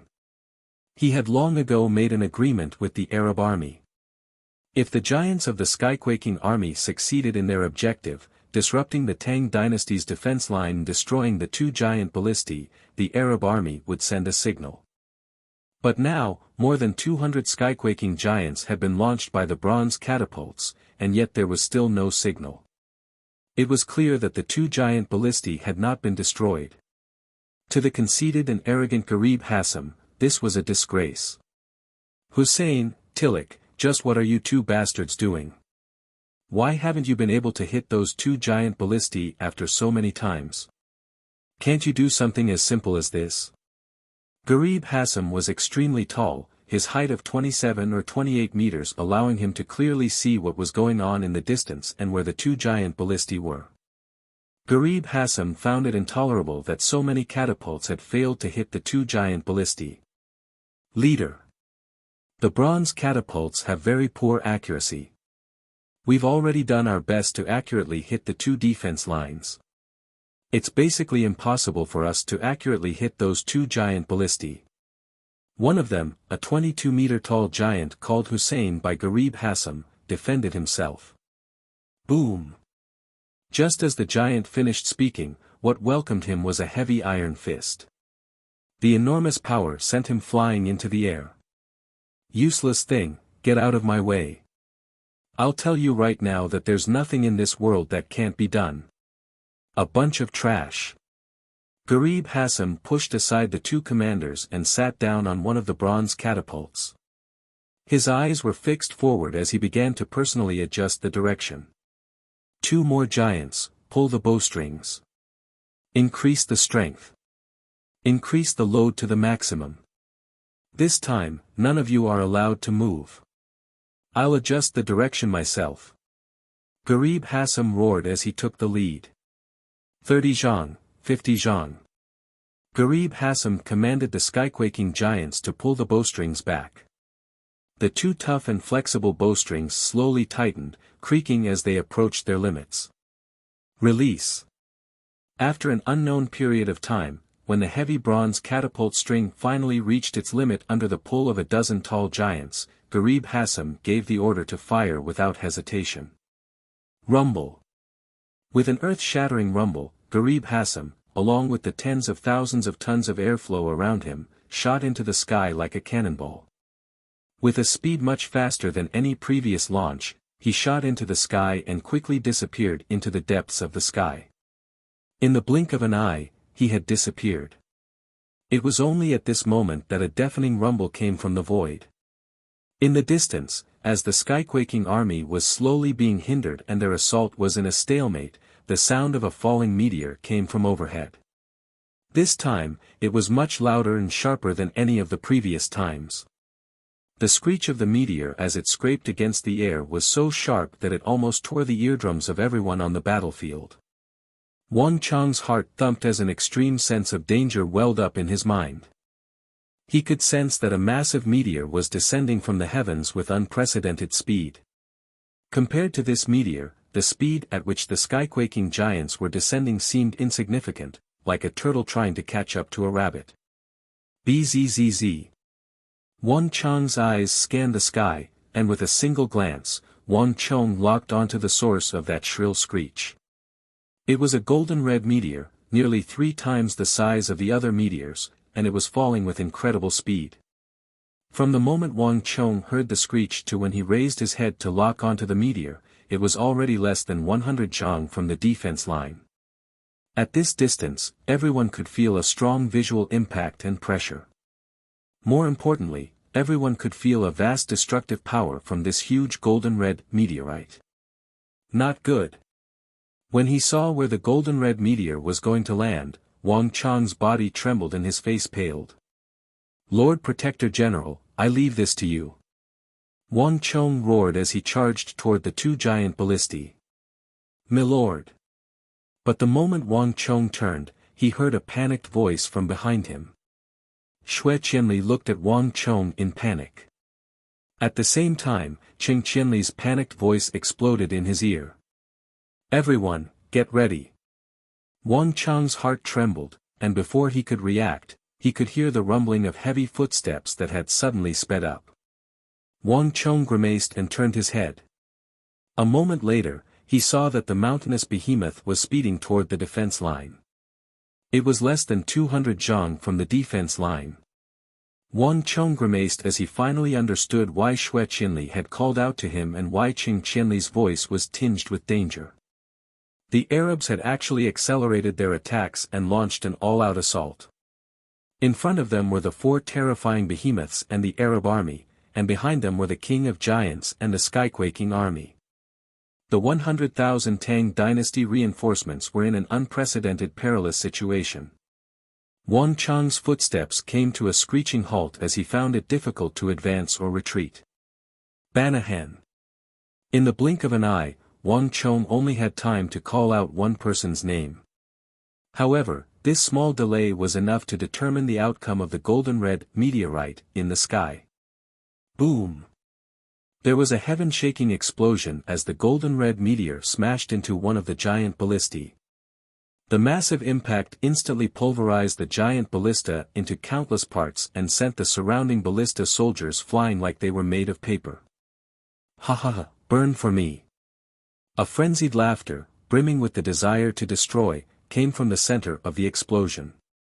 At the same time, a terrifying burst of stellar energy exploded a second time, sending the surrounding ballista parts, rocks, dirt, and even the surrounding ballista soldiers flying even further away. In the thick cloud of dust and the shock waves of the explosion, everyone could clearly see a massive skyquaking giant rising from where the giant ballista had been, its 27-meter-tall body leaving everyone deeply stunned. Burn to ashes for me. While everyone was reeling in shock, Gharib Hassam did not stop. With a wave of his hand, a group of charging Tang dynasty cavalry was immediately struck. The fiery red stellar energy was so tyrannical that it seemed to have a life of its own. It seeped through the chinks in their armor and into their bodies, fiercely burning them. Tongues of fire even spewed out of their ears, eyes, and nostrils. Chapter 975. Whoosh! Everyone in the surroundings was aghast. The mercenaries from the western regions turned pale and retreated in panic. Even the surrounding Tang dynasty cavalry couldn't help but show a hint of fear. Every battle was a massive meat grinder, and when this meat grinder began to move, countless people would die, whether on the enemy's side or on their own side. As soldiers, all of them were prepared to die on the battlefield, but none of them had expected to die like this. No one had ever been like this giant before, relying solely on their own stellar energy to burn their opponents to ash. This kind of death was too terrifying and mournful, enough to make one's heart tremble. Boom! A massive foot stomped down as Gharib Hassam successfully destroyed a giant ballista. With a savage laugh, He stepped over the remains of the giant ballista and charged toward the second and final giant ballista. If he could destroy this giant ballista, the Skyquaking army's mission would be complete. Stop him. The soldiers had clearly sensed this danger as well. All of the soldiers next to the last giant ballista charged at Garib Hassam with no regard for their own safety. At the same time, the ballista soldiers around the second giant ballista hurriedly adjusted their ballistae, hoping to use the power of the giant ballista to kill the king of giants. Although the giant ballistae were powerful, their inflexibility showed itself at this moment. The two giant ballistae weren't far from each other, and they had been shooting out of the defensive line this entire time. With Garib Hassam descending from the sky and destroying the first giant ballista, it was practically impossible for the ballista soldiers to adjust their aim and fire at Garib Hassam at such a close distance. A bunch of ignorant ants. In front of me, you are insignificant. Garib Hassam's furious roar was like a peal of thunder that resounded over their heads. Rumble. Garib Hassam punched out, sending shockwaves in all directions. Several dozen Tang cavalrymen didn't even have time to scream before they were incinerated along with their horses by the scorching flames. Boom! After this punch, Garib Hassam followed up with a kick. In the blink of an eye, several dozen Tang dynasty reinforcements had been turned to ash. With just one punch and one kick, the dense ranks of soldiers charging at Garib Hassam were instantly emptied. The giant commander of the Skyquaking army no longer had any obstructions. Bzzz. All the ballista soldiers turned ashen. If the last giant ballista was destroyed by this giant, the great Tang's defeat would be assured. Just as Garib Hassam was rejoicing and preparing to rush over and destroy the last giant ballista, there was a flash of light as a figure appeared in front of the second giant ballista, blocking Garib Hassam's path. All of you, get out of the way. Leave this giant to me. The King Gonka's expression was cold as he glared at Garib Hassam, his body seething with energy and a thick killing intent. Not far from him, the red-bearded giant had collapsed to the ground, blood flowing out of his body, making the King Gonka seem even more powerful. In this battle between humans and giants, the King Gonka had used overwhelming strength to defeat the red-bearded giant and even kill him. But not even the King Gonka had expected that a moment of carelessness would cause his side to lose a giant ballista. At this moment, the King Gonka's rage soared to the heavens. Let me try you. Without the slightest hesitation, the one to attack was not Garib Hassam, but the King Gonka. Bright Fist of Massacre. In a flash of light, an enormous energy burst out of the King Gonka's body.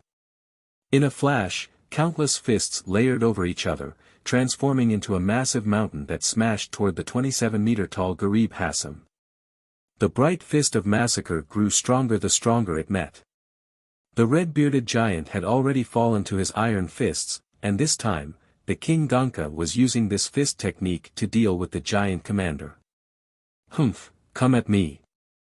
Garib Hassam's heart burned with rage when he saw the corpse of the nearby red-bearded giant. Without the slightest hesitation, a majestic wave of stellar energy erupted from Garib Hassam's body, transforming into a vicious fist that smashed toward the King Gonka. Rumble. No one knew how many times the King Gonka had punched, nor how many times Garib Hassam, the commander of the Skyquaking army, had countered. All the onlookers could see was a boundless sea of fire erupting into the air, clashing with the fist images of the King Gonka's bright fist of massacre. Bang! The sea of fire dissipated.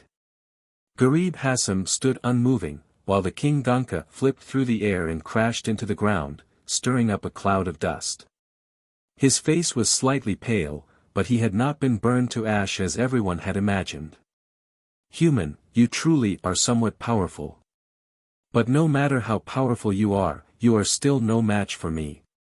Garib Hassam glared at the King Gonka, his eyes bursting with killing intent. Bang! He stomped his foot, and before the King Gonka could react, something happened that left everyone dumbfounded. The air trembled, and steel clanged. Within Garib Hassam's body, an unprecedented war halo appeared, black, red, and gold. It exploded out from his body, rapidly expanding, supporting his feet. 5 meters, 10 meters, 20 meters. In this world, it was already unprecedented for a warrior's war halo to reach a radius of 5 meters. This also meant that this war halo had reached a terrifying range of 10 meters. But the halo beneath Garib Hassam's feet had a radius of 30 meters. This terrifying range was unimaginable to any martial artist. But this was not the most shocking thing to the crowd. War halo. This giant actually has the power of a halo. The surrounding crowd was in an uproar. For them, it was already hard to imagine that a 27 or 28 meter tall giant could actually use martial arts and stellar energy. What was even more shocking was that this giant also had a war halo. And a major characteristic of a war halo was that it could support all the members of an army. This thought caused even the King Gonka to grimace. Buzz. A moment later, black, red, and gold war halos began to spread out from Garib Hassam's feet, quickly covering the entire battlefield and supporting the feet of every skyquaking giant. Under the effect of these 3 halos, all the giants seemed to be aided by the gods, madly roaring and bellowing as their auras soared and their already terrifying strength swelled. Ha ha ha. It's Milord's halo. Energized, the giants roared and began to madly attack the Tang dynasty reinforcements. The Skyquaking Halo. This was the only war halo of the Skyquaking army, a power the Arabian Empire had inherited from that ancient civilization. It was the only halo that had an effect on all the giants, strengthening their strength and defense. Boom! In the distance, a Skyquaking giant swung his arm, and the 7 members of the Scythe team who had been able to suppress him felt a powerful backlash. The 7 of them had originally been able to rely on the power of the formation to firmly suppress him, but now, they felt like they could no longer hold him back. Careful. The 7 of them hurriedly focused their minds and focused on dealing with him. But on the battlefield, the one who had received the greatest boost in strength was the commander of the Skyquaking army, Garib Hassam. The moment the Skyquaking halo appeared, his energy began to swell with astonishing speed, reaching an astonishing level. The Gonka king's heart sank as he saw Garib Hassam's aura undergo a heaven-toppling transformation. Take another punch from me. Garib Hassam's eyes flashed with cold light, and a massive fist wrapped in fiery flames smashed down on the King Gonka. Boom! The King Gonka failed to block this blow. Even his bright fist of slaughter, which was several times his strength, could not stop Garib Hassam's heavy blow. With a grunt and a flash of flame, the King Gonka was sent flying. But just when Garib Hassam was preparing to kill the King Gonka and destroy the last giant ballista, he glanced behind him, and the commander of the giant army instantly paled. Bastard! You dare! Garib Hassam's eyes widened as his entire body exploded with a tsunami of rage and killing intent. As it turned out, before being sent flying by Garib Hassam, the King Gonka had used stellar energy to envelop the giant ballista and the nearby ballista soldiers, pushing them away like flowing water. And in the direction that the giant ballista had been pushed, a powerful figure, covered in roiling flames like a blazing sun, was rushing over. King Gonka, I've come to help you. That sonorous voice was still echoing in the sky. Banahan, the chief of the Farahan tribe, cast the great fire crow spell and crashed into the arms of the mountain-like, majestic, and powerful Garib Hassam like a shooting star. Boom! Boom! In an instant, an earth-shaking explosion and a deafening boom were heard. Unparalleled airflow condensed and swept in all directions. When the airflow swept across the ground, it produced a steel-like sound.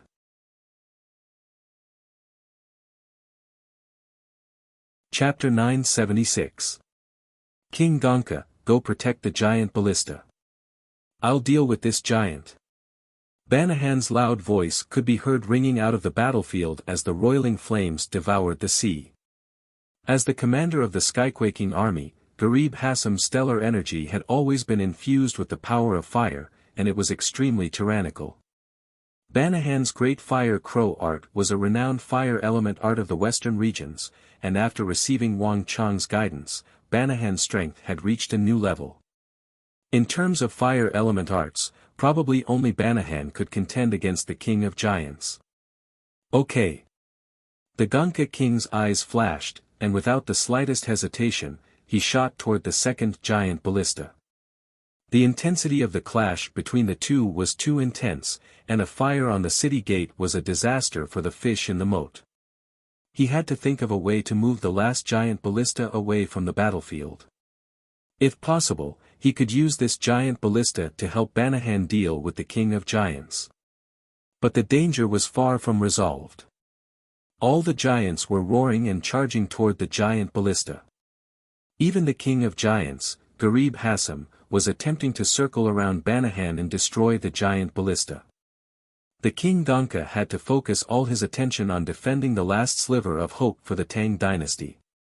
In the distance, in front of the first defense line, Wang Chong was facing a far more dangerous situation than the King Gonka and Banahan. Rumble. The quaking of the earth grew more and more pronounced, and the armor of the tens of thousands of Tang cavalry and soldiers began to clatter and clatter. The atmosphere on the battlefield was growing tenser and tenser. The four behemoths were accelerating their assault, and the 200,000 Arab soldiers were getting closer and closer. The battle was finally about to begin. Wang Chong, Wang Yan. Get ready. Gao Xianji finally opened his mouth when he saw the approaching enemy troops. The behemoths were extremely powerful, and once they got past the defense line, the army would immediately suffer grievous casualties. The four of them had to act and stop the four behemoths. Clang! As soon as Gao Xianji finished his words, he unsheathed his long sword. A sharp aura pierced through the air and locked onto a mountain-like beast. Next to Gao Xianji, the ground shook, and with a flash of light, power gathered from all directions. In the blink of an eye, a gigantic heavenly deity rose from the ground. Qing Qianli swiftly brought out the supreme desolation heavenly god. A gigantic heavenly deity stood in front of the defensive line. Countless chains slithered and coiled around his body, emitting a metallic clanging sound. Qing Qianli reached out with one hand and grabbed a steel chain in his hand. He looked forward with a solemn expression. Mighty miracle god formation. Almost at the same time, Wang Chang's father, Wang Yan, released a furious roar. His body quickly expanded, and in the blink of an eye, he turned into an enormous heavenly deity. He was calm and dignified, standing at Qing Qianli's side. The three of them were on high alert. After two battles against the behemoths, the three of them were rather exhausted and no longer in peak condition. However, whether it was Gao Xianji, Qing Qianli, or Wang Yan, none of them cowered in the slightest. The three of them stood there like cornerstones, the source of the confidence of the entire army. This won't do. The mood was tense to the extreme. Standing on Gao Xianji's right, Wang Chong felt an unprecedented danger as he looked at the three. In their current state, the three of them were simply incapable of fighting against the behemoth army and the 200,000 Arab soldiers. I have to find a way to deal with the behemoth army. Wang Chong's mind was in turmoil, and countless thoughts were flitting through his mind. The behemoth army was not an invincible existence. Wang Chong was well aware of this. Otherwise, the Arabian Empire would have long ago used the behemoth army to conquer the world. But such a thing had never happened before. Not only that, from the intelligence reports that Wang Chong had gathered, the Caliph of the Arabian Empire was extremely cautious in using the behemoth army.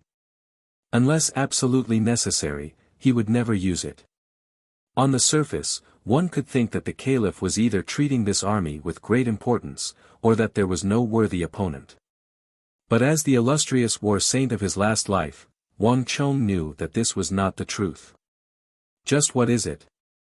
What is the weakness of the behemoth army? Wang Chong mentally muttered to himself. The earth quaked as the heavy footsteps of the behemoths pressed an invisible pressure on Wang Chong. There wasn't much time left, and Wang Chong was well aware that the strength of Gao Xianji and Qing Qianli was far from enough. He had to find a way to deal with the four behemoths. Only then could he truly resolve this crisis. Wang Chong, hurry and call back the Wuxian cavalry. Gao Xianji's anxious voice exploded in front of the defense line. The God King Yama formation required the power of the 5,000 Wuxian cavalry. With the battle imminent, Wang Chong had to call back all the Wuxian cavalry, but once he did, the soldiers of the Skyquaking army would have no one left to fight back. For a moment, Wang Chong was caught between a rock and a hard place. 180 zhang, 160 zhang, 140 zhang, as the distance grew smaller and smaller, a cloud of dust crashed against the first defense line. Wang Chong's heart was thumping, the scent of death following him like a shadow. The lives of 100,000 soldiers, the thousands of li of the western regions, and the hundreds of thousands of civilians several thousand li from Talas all rested on Wang Chong's shoulders. At that moment, Wang Chong felt a suffocating pressure. Time seemed to slow down countless times, and Wang Chong could see the anxious movements of Gao Xianji and Qing Qianli, their mouths opening and closing as they called out his name. In the distance, the behemoths were howling madly in a cloud of dust. Wang Chong could even see their fangs gleaming with cold light as they opened their mouths. The breath they exhaled was carried by the wind through the air and buffeted Wang Chong's body. Wang Chong could smell the thick stench in the air. What weakness? What is it? Wang Chong's mind was rapidly turning. But a moment later, a massive beast's paw slammed into the ground, causing the earth to crack open and countless stones to explode in every direction. The massive boom immediately brought Wang Chong's attention back to reality. "Milord! Careful! Prepare to attack!" Panic reigned behind the first defense line, and panicked shouts resounded through the air. Clang clang clang. The rain of spears and arrows began to adjust their direction, aiming at the four behemoths and the Arab army. In the blink of an eye, the two sides were less than 80 zhang apart. Release. Behind the first defense line, 1,000 Tang dynasty ballistae fired in unison. In a flash, 1,000 black ballista bolts flew like locusts toward the heads of the four behemoths. More than half of the Tang dynasty's ballistae had been transferred to deal with the Skyquaking giants. Only these 1,000 some Tang dynasty ballistae were left to deal with the behemoths. Clang clang clang. But with a metallic clatter, the 1,000 some ballista bolts struck the heads of the behemoths, but they were all blocked by a layer of tough armor. Humph, it's useless. The Reaper, Devotee, Burning One, and Consecrated are all equipped with the toughest metal essence of the Arabian Empire. 1,000 tons of the finest steel can only be refined into half a kilogram of metal essence. Tens of millions of tons of refined metal were used to forge the armor of these four behemoths. No weapon can pierce through this tough metal essence armor. Mazel stood in the rear of the army, his centipede monster beneath him. He inwardly sneered as he watched the Tang dynasty ballista bolts raining down from the sky. Whether it was man or animal, the head was a vital point for almost all living creatures. This was also the case for the behemoths. As long as one was a normal person, it would not be difficult to judge this. In history, there had been some enemy marshals, war gods, or legendary heroes who had tried to use this point to attack the heads of the behemoths, but the majority had failed, with only a small number of them having managed to wound the behemoths. It was precisely because of these experiences that the behemoth army had long ago considered this point. Mazel had long ago come up with the idea of forging armor for the heads of the behemoths. The metal essence armor had come into being as a result. This kind of armor was tough and dense. Even the most formidable of sabers and swords would find it difficult to wound it, making it the ideal armor for the behemoths. But metal essence was far too precious. Even the Arabian Empire had only been able to forge 4 sets of armor. Although there were many powerful opponents, none of them could pose a fatal threat to the behemoths, so the plan had been put on hold. Mazel had never imagined that he would encounter such a powerful foe in the distant Talas and kill 3 of the behemoths. But his original plan had proved effective. The 4 behemoths equipped with metal essence armor were virtually invincible on the battlefield. Not even the giant ballistae had been able to threaten these 4 strongest behemoths. Buzz! Mazel swiftly formed a series of seals, once more adjusting the direction of the 4 behemoths and the distance between them. Then, he had his centipede monster burrow into the ground and vanish. Release. Without the slightest hesitation, a second wave of 1,000 ballistae arrived. This time, the focus of the attack was still on the heads of the 4 behemoths, but many of the ballista bolts were aimed at the bodies of the behemoths. Clang clang clang. As expected, all the ballista bolts aimed at the heads were blocked by the metal essence armor, but all the ballista bolts aimed at the bodies of the behemoths succeeded. Hundreds of long black crossbow bolts pierced into the bodies of the 4 giant beasts, leaving behind beehive-like holes on the surface of their bodies. Then, they quickly entered the bodies of the giant beasts.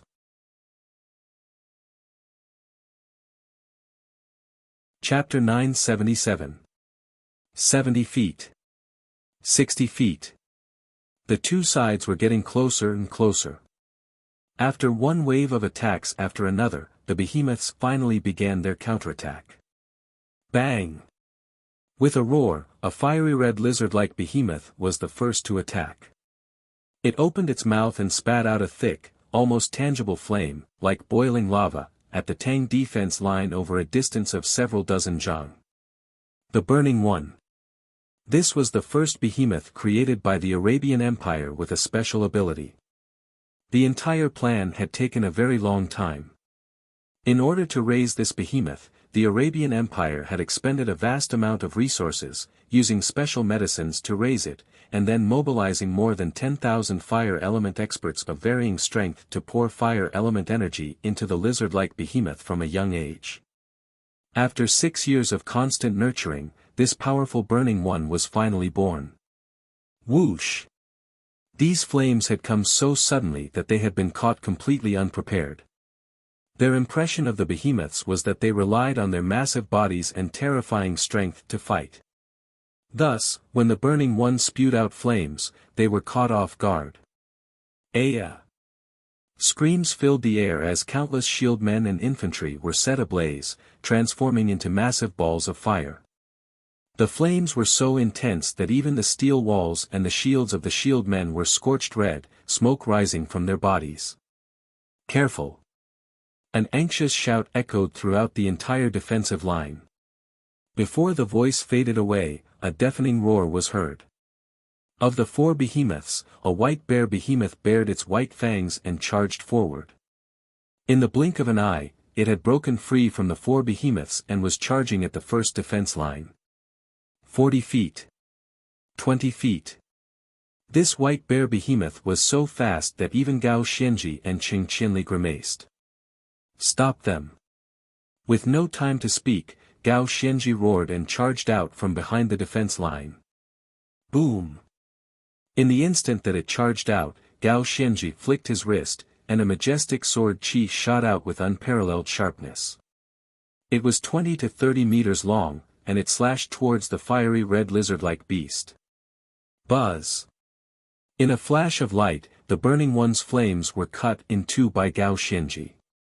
His boundless sword qi swept through the air, instantly vanquishing the terrifying flames.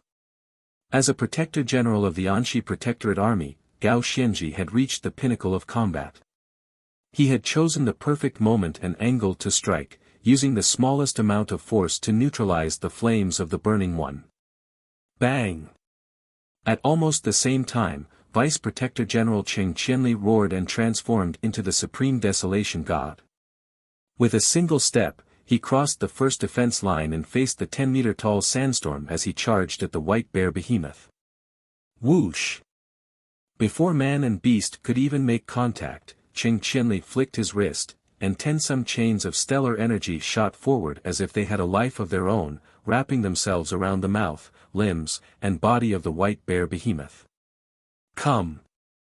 Qing Qianli roared furiously. His hair and beard fluttered as he fiercely collided with the white bear-like beast. Boom! Stellar energy overflowed in all directions, and surging sand and dust shot out. Under the support of the stellar energy, the sand and dust were like flying iron sand, emitting waves of ear-piercing whistles. As Qing Qinli attacked, a massive figure brushed past Qing Qinli.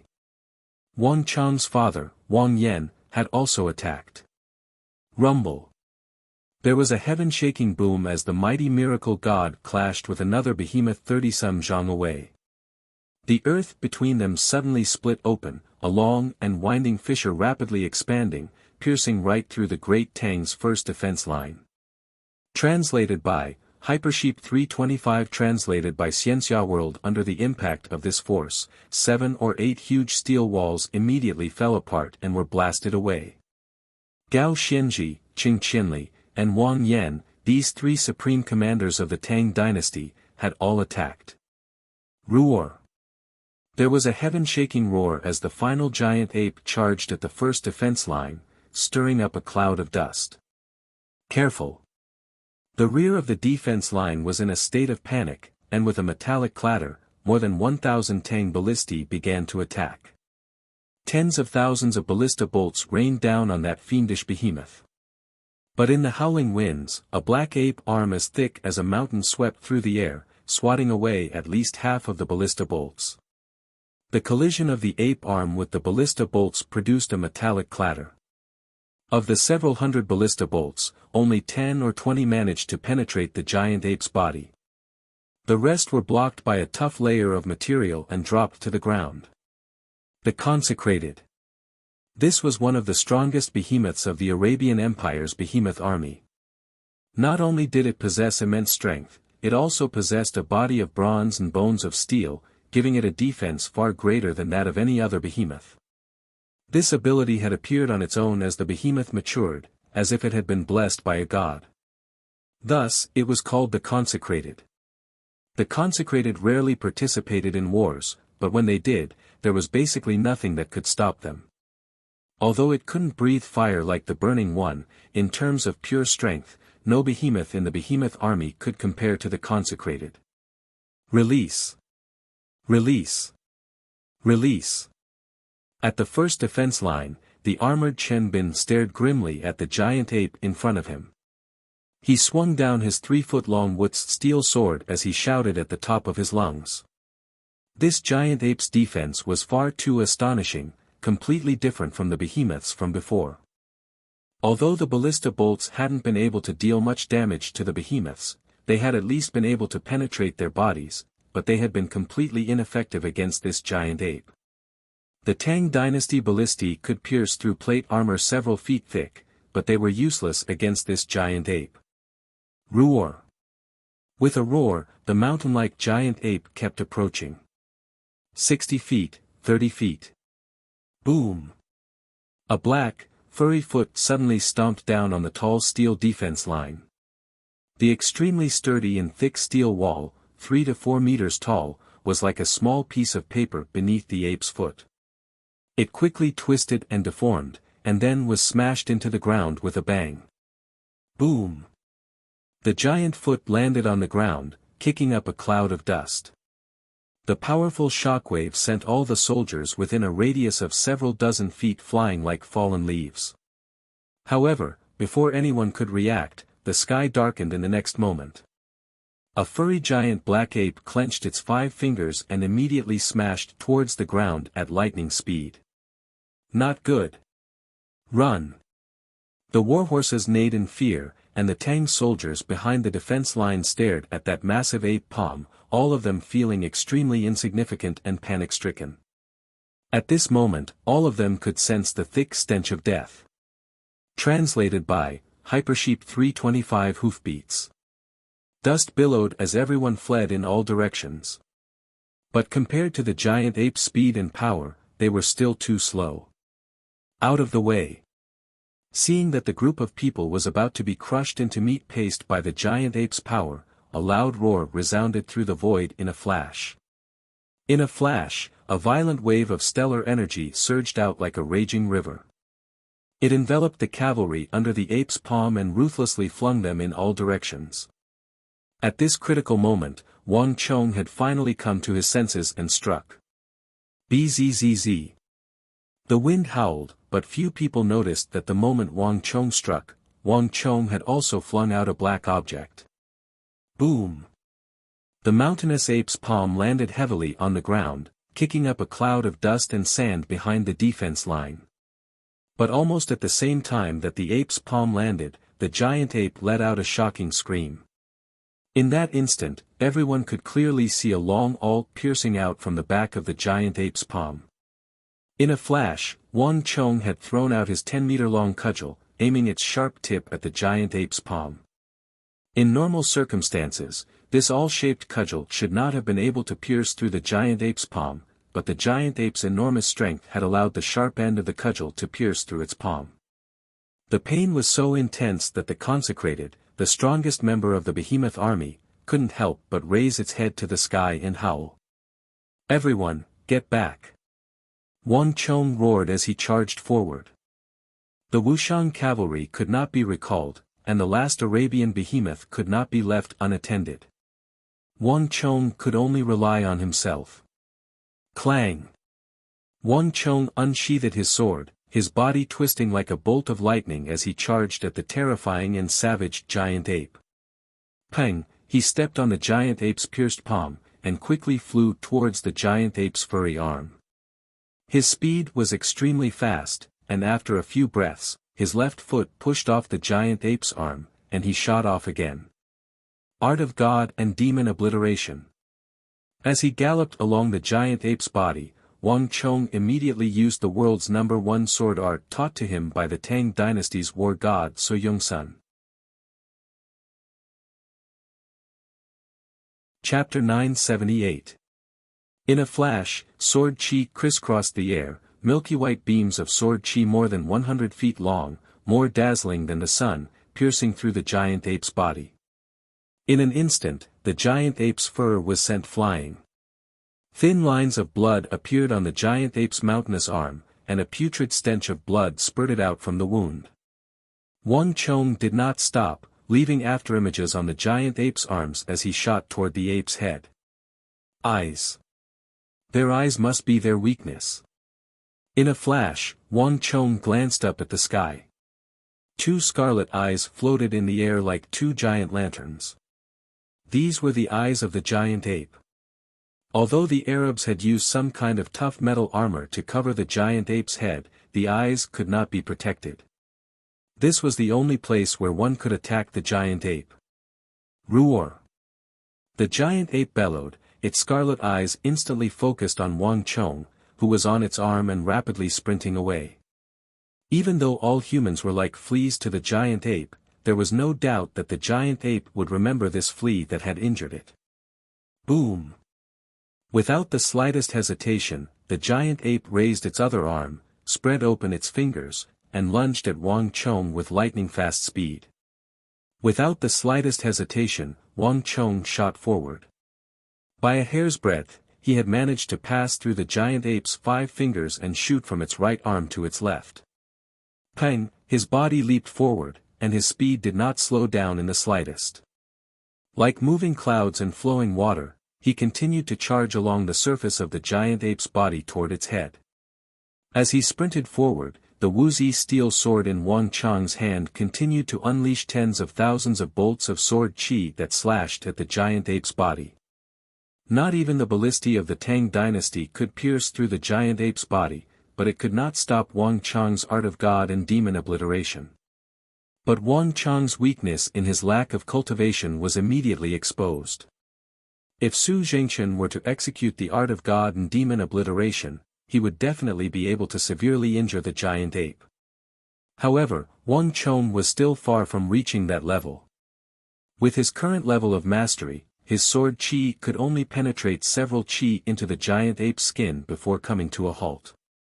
It was simply incapable of penetrating the tough and resilient defense beneath the giant ape's skin. Boom boom boom. Although Wang Chong's constant barrage of sword chi had not heavily injured the giant ape, the stinging pain had successfully enraged the consecrated. The giant ape roared, its scarlet eyes reflecting Wang Chang's image, their depths brimming with savagery and a desire to destroy. Without the slightest hesitation, the giant ape's two hairy palms, brimming with astonishing power, lashed at Wang Chong like a torrential storm. But at this moment, Wang Chong was like a leaf, completely unaffected by any force. Although the giant ape's attacks seemed fierce, they were never able to truly land a blow on Wang Chong. Wang Chong was getting closer and closer to the behemoth's head. Just when Wang Chong was about to leap onto the giant ape's head, an invisible ripple suddenly swept through the air. A moment later, the situation changed. Bang! The giant ape, which had been in a frenzy and attacking like a headless fly, suddenly regained a sliver of calm in its eyes. And then, the unthinkable occurred. The giant ape clasped its palms together and heavily struck out. Roar! Accompanied by a world-shaking roar, a powerful shockwave spread out in all directions with the giant ape at the center. The destructive power contained in the shockwave was so strong that a circle of visible white ripples could be seen in the void, spreading rapidly in all directions from far to near. What's going on here? Wang Chong was flabbergasted. He had carefully observed this behemoth before, and other than its astonishing strength, he had no other abilities. He had never imagined that just when he was about to leap onto the giant ape's head, this would happen. The behemoth possessed terrifying strength. As a top-class vicious beast, its strength was so immense that not even great generals could contend against it.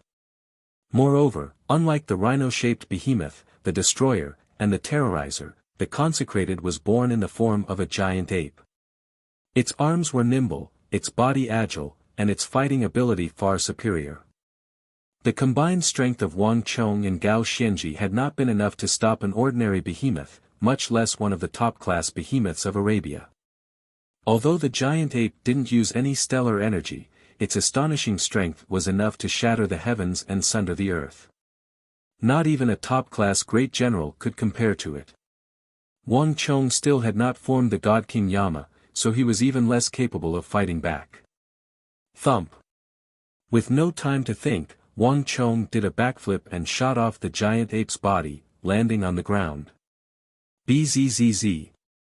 Wang Chong reacted quickly enough, but a white shockwave still brushed past him, clashing with Wang Chong's stellar energy. Bang! There was a massive explosion as Wang Chong's body trembled, the stellar energy around his body dimming, and his face paling. Bang! He was sent flying like a ragdoll. Marquis. On the ground, the expressions of Xue Qianjun, Sun Jiming, Zhuang Bufan, and the others changed drastically when they saw this scene. All of them seemed as if they'd suffered a heavy blow, and their faces instantly turned pale. Wang Chong was the leader of the army, the source of its morale. His injury was a massive blow to the army. Hurry, go save Marquis. Xue Qianjun and the others immediately rushed in the direction where Wang Chong had fallen. At this moment, the area around the giant ape had become a land of death. If one did not have enough strength, recklessly charging in would only result in death. But they had no time to worry about such things. But blessings did not come in pairs. Just as Xue Qianjun and the others rushed out, boom boom boom. At almost the same time, explosions rang out, accompanied by groans. In the blink of an eye, Xue Qianjun subconsciously turned his head to take a look. He saw two godlike figures and a tall, thin figure being sent flying by an even stronger force. Lord Gao, Vice Protector General Cheng, General Wang. Cries of alarm rang out as Xue Qianjun and all the other Tang dynasty soldiers who had seen this sight trembled in fear, their faces ashen. Wang Chong, Gao Xianji, Qing Qianli, and Wang Yan were the stabilizing pillars of the Tang dynasty in Talas, the source of the army's morale. The reason the more than 100,000 Tang dynasty soldiers had been able to maintain their composure in the face of a pincer attack and an unprecedentedly powerful foe was because of these four imperial great generals. But no one expected that all four of them would be injured at this time. In a one-on-one fight, Wang Chong, Gao Xianji, or Qing Qianli would find it impossible to stop the four behemoths alone. Roar! After sending 4 of the Tang dynasty's best commanders flying, the 4 behemoths were no longer hindered and smoothly charged into the Tang dynasty's defense line. Boom boom boom. Dust churned as one heavy steel wall after another was pushed to the ground, and the shockwaves stirred up by the 4 behemoths sent countless surrounding soldiers flying like they were made of paper. Aya! Aya! Screams filled the air, and the great Tang had suffered grievous losses. Kill! The Arab soldiers were invigorated by this sight. These Arab soldiers had originally been following the behemoths, keeping a certain distance from them, not daring to get too close. But when they saw this, they immediately changed their strategy. Separating the distance of more than 100 zhang, they rushed past the behemoths and into the Tang dynasty's defense line. Release! Release! Release! The more than 1,000 Tang dynasty ballistae had originally been firing at the 4 behemoths, but when they saw this sight, they paled and immediately adjusted their direction, shooting at the savage Arab soldiers beyond the defense line. Swish swish swish. Each ballista bolt was like the scythe of the Grim Reaper, reaping the lives of 7 or 8 Arab soldiers. But no matter how powerful the Tang dynasty ballistae were, they could not stop these red-eyed and murderous Arab soldiers. Daluan Ruozhen, Huishu Wuzong, it's about time for us to move out. On the high hills, Dewusali's hair blew in the wind as he gazed at the distant battlefield. The situation has changed. The Tang dynasty won't be able to last past today. Now is the best time for us to strike. The situation has changed. The Tang dynasty won't be able to last past today. Now is the best time for us to strike. Dewusali's eyes flashed as a majestic will to fight surged out of his body, stirring the air around him. The strength the Arabs had displayed was simply too powerful. As a top-class great general, Dewusali's desire to fight had also been stirred. Wait a little longer. There's no need to rush this matter. Daluan Ruozhen shook his head and suddenly said. His eyes were still extremely calm as he looked into the distance. Abu Muslim and Ziyad have still not moved. Now is not the best time to strike. Wait a little longer. Wait until the Tang dynasty has suffered grievous losses. At that time, it won't be too late for us to intervene. Dewusali said nothing, turning his gaze to Huishu Wuzong and Dusong Mengpoch. His expression was as calm as a statue, and his eyes were fixed on the same person.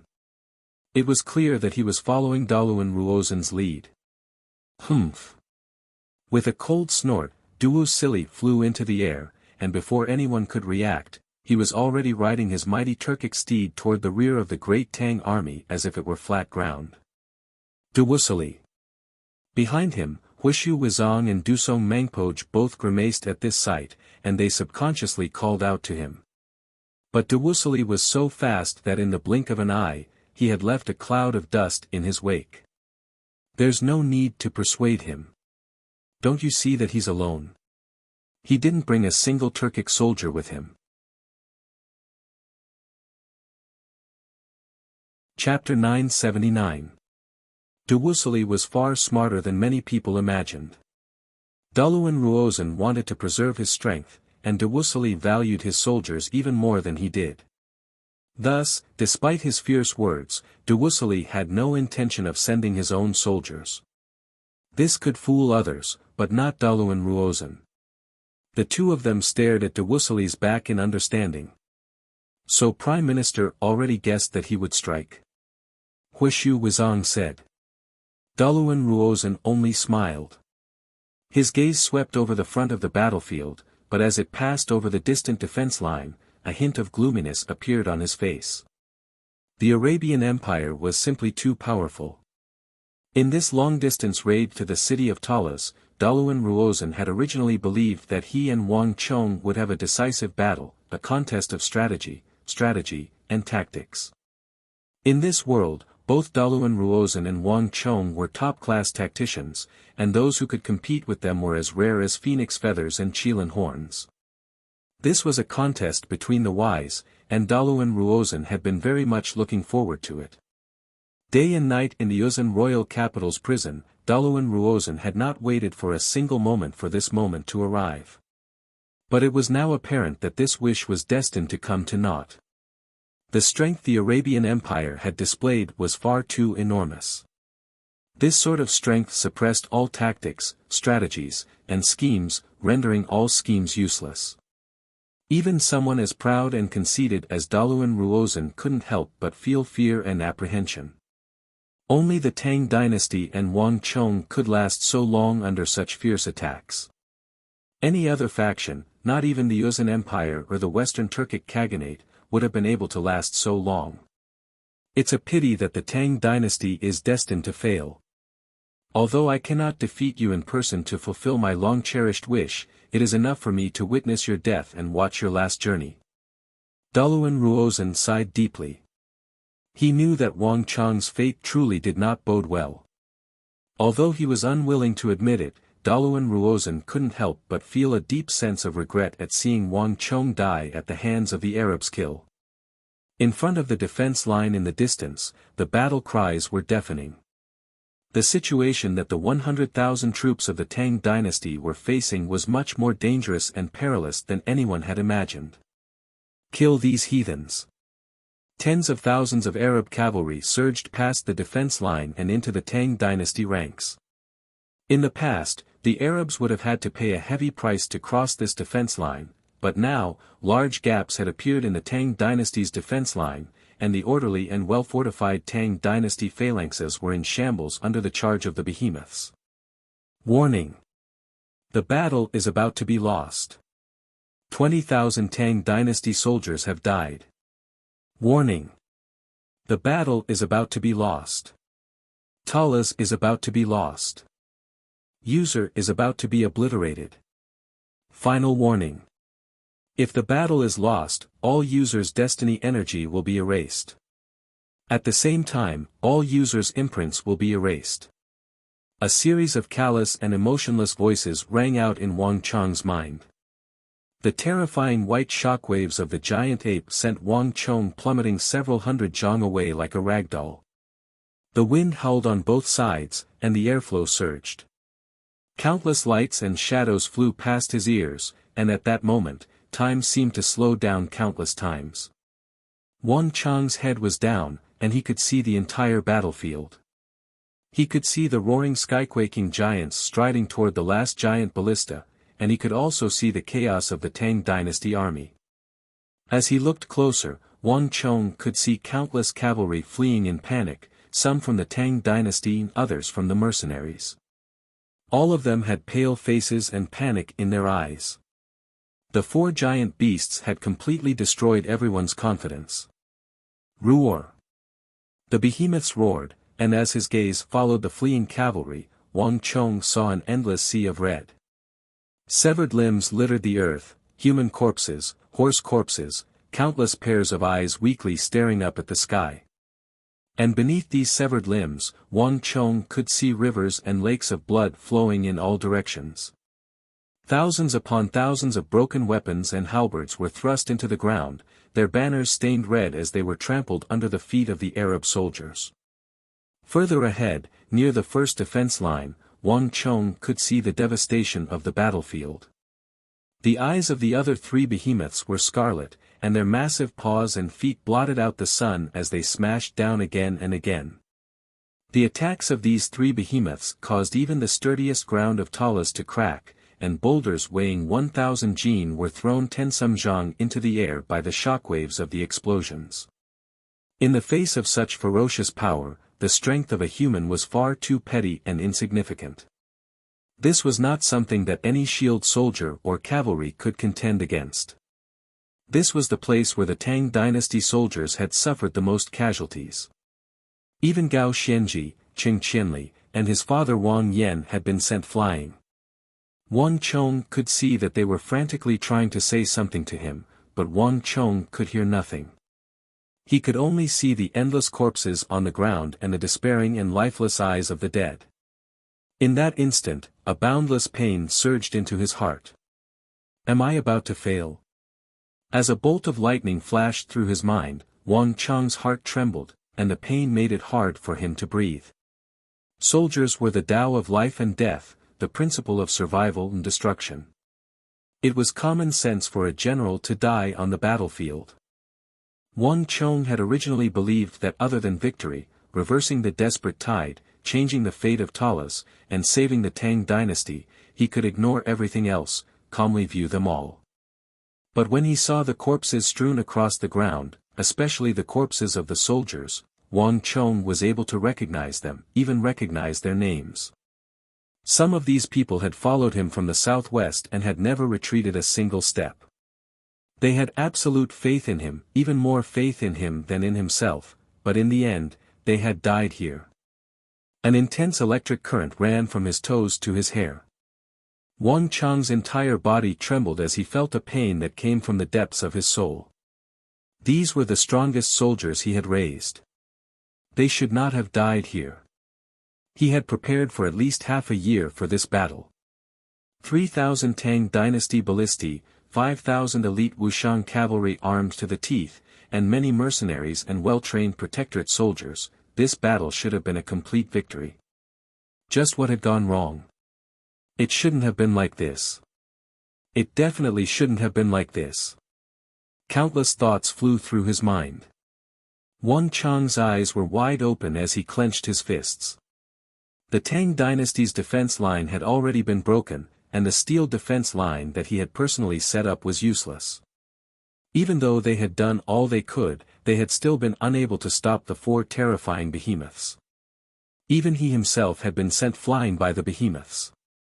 But no matter what the situation, he would never give up, much less admit defeat. No, there must still be hope, there must be. Wang Cheng clenched his teeth. Boom! Finally, Wang Cheng crashed into the ground like a cannonball, creating a massive crater. Time returned to normal. Wang Cheng vomited blood and stood up. At this moment, countless voices began to swarm toward him, and Wang Cheng could finally hear the voices of Gao Xianji and Qing Qianli. Wang Cheng, retreat. Retreat. There's nothing we can do. We can't fight against the behemoths. We've already lost Talas. Retreat. Preserve our strength. We still have a chance. Wang Cheng saw Gao Xianji and Qing Qianli anxiously looking at him. Neither Gao Xianji nor Qing Qianli were cowards. In the Battle of Talas, the fact that Gao Xianji and Qing Qianli had managed to hold their ground for more than 2 months was enough to prove their worth. Gao Xianji had never given up during this entire battle, but now, Gao Xianji had been forced to give up. Although this decision was painful, it was the wisest one. Gao Xianji's heart was extremely heavy as he looked at the 4 tireless behemoths and the bloody corpses strewn across the battlefield. There was no doubt that the Tang dynasty had been utterly defeated in this battle. Continuing to persist would only result in meaningless casualties. They had been able to put up a desperate fight against humans, but against these behemoths, they had to retreat. They could not allow the last bit of the Tang dynasty's strength in the western regions to be completely buried here. If they knew that they would lose this battle, why would they resist? As the commander-in-chief, the wisest decision was to lead the army out of the encirclement and do their best to preserve their strength so that they could fight again in the future. Chong'er. Run. Wang Yan also spoke, his face fraught with panic. In all battles, Wang Yan had always bravely pressed forward, never retreating even half a step. Even in the arduous war of the Southwest, he had never had the slightest thought of retreating. But in the face of these behemoths and the vast army behind them, Wang Yan could see no hope of survival. Even though his heart felt like it was being cut by a knife, Wang Yan was forced to make this decision. The strength of the behemoths was not something that humans could contend against. They had done all they could to stop them, but they had still failed. If they did not retreat now, even if the Tang dynasty still had more than 80,000 soldiers, the terrifying strength of the behemoths would instantly destroy more than half of them. Moreover, there were still 200,000 Arab cavalry in the rear, and in the distance, Daluan Ruozen was still glaring at them. They could only retreat as quickly as possible to preserve their strength. Although they didn't want to admit it, they had truly lost this battle. No, impossible. The Battle of Talas will never end like this. I will never retreat. You're tuning into the Han Li's Wuxia Adventures YouTube channel. We're so grateful for your support, and don't forget to subscribe to join us on this incredible journey through captivating stories. Your generosity through donations truly makes a world of difference, as it's the primary source of revenue that allows me to expand and enhance this channel for you. Thank you from the bottom of my heart for being a part of this adventure.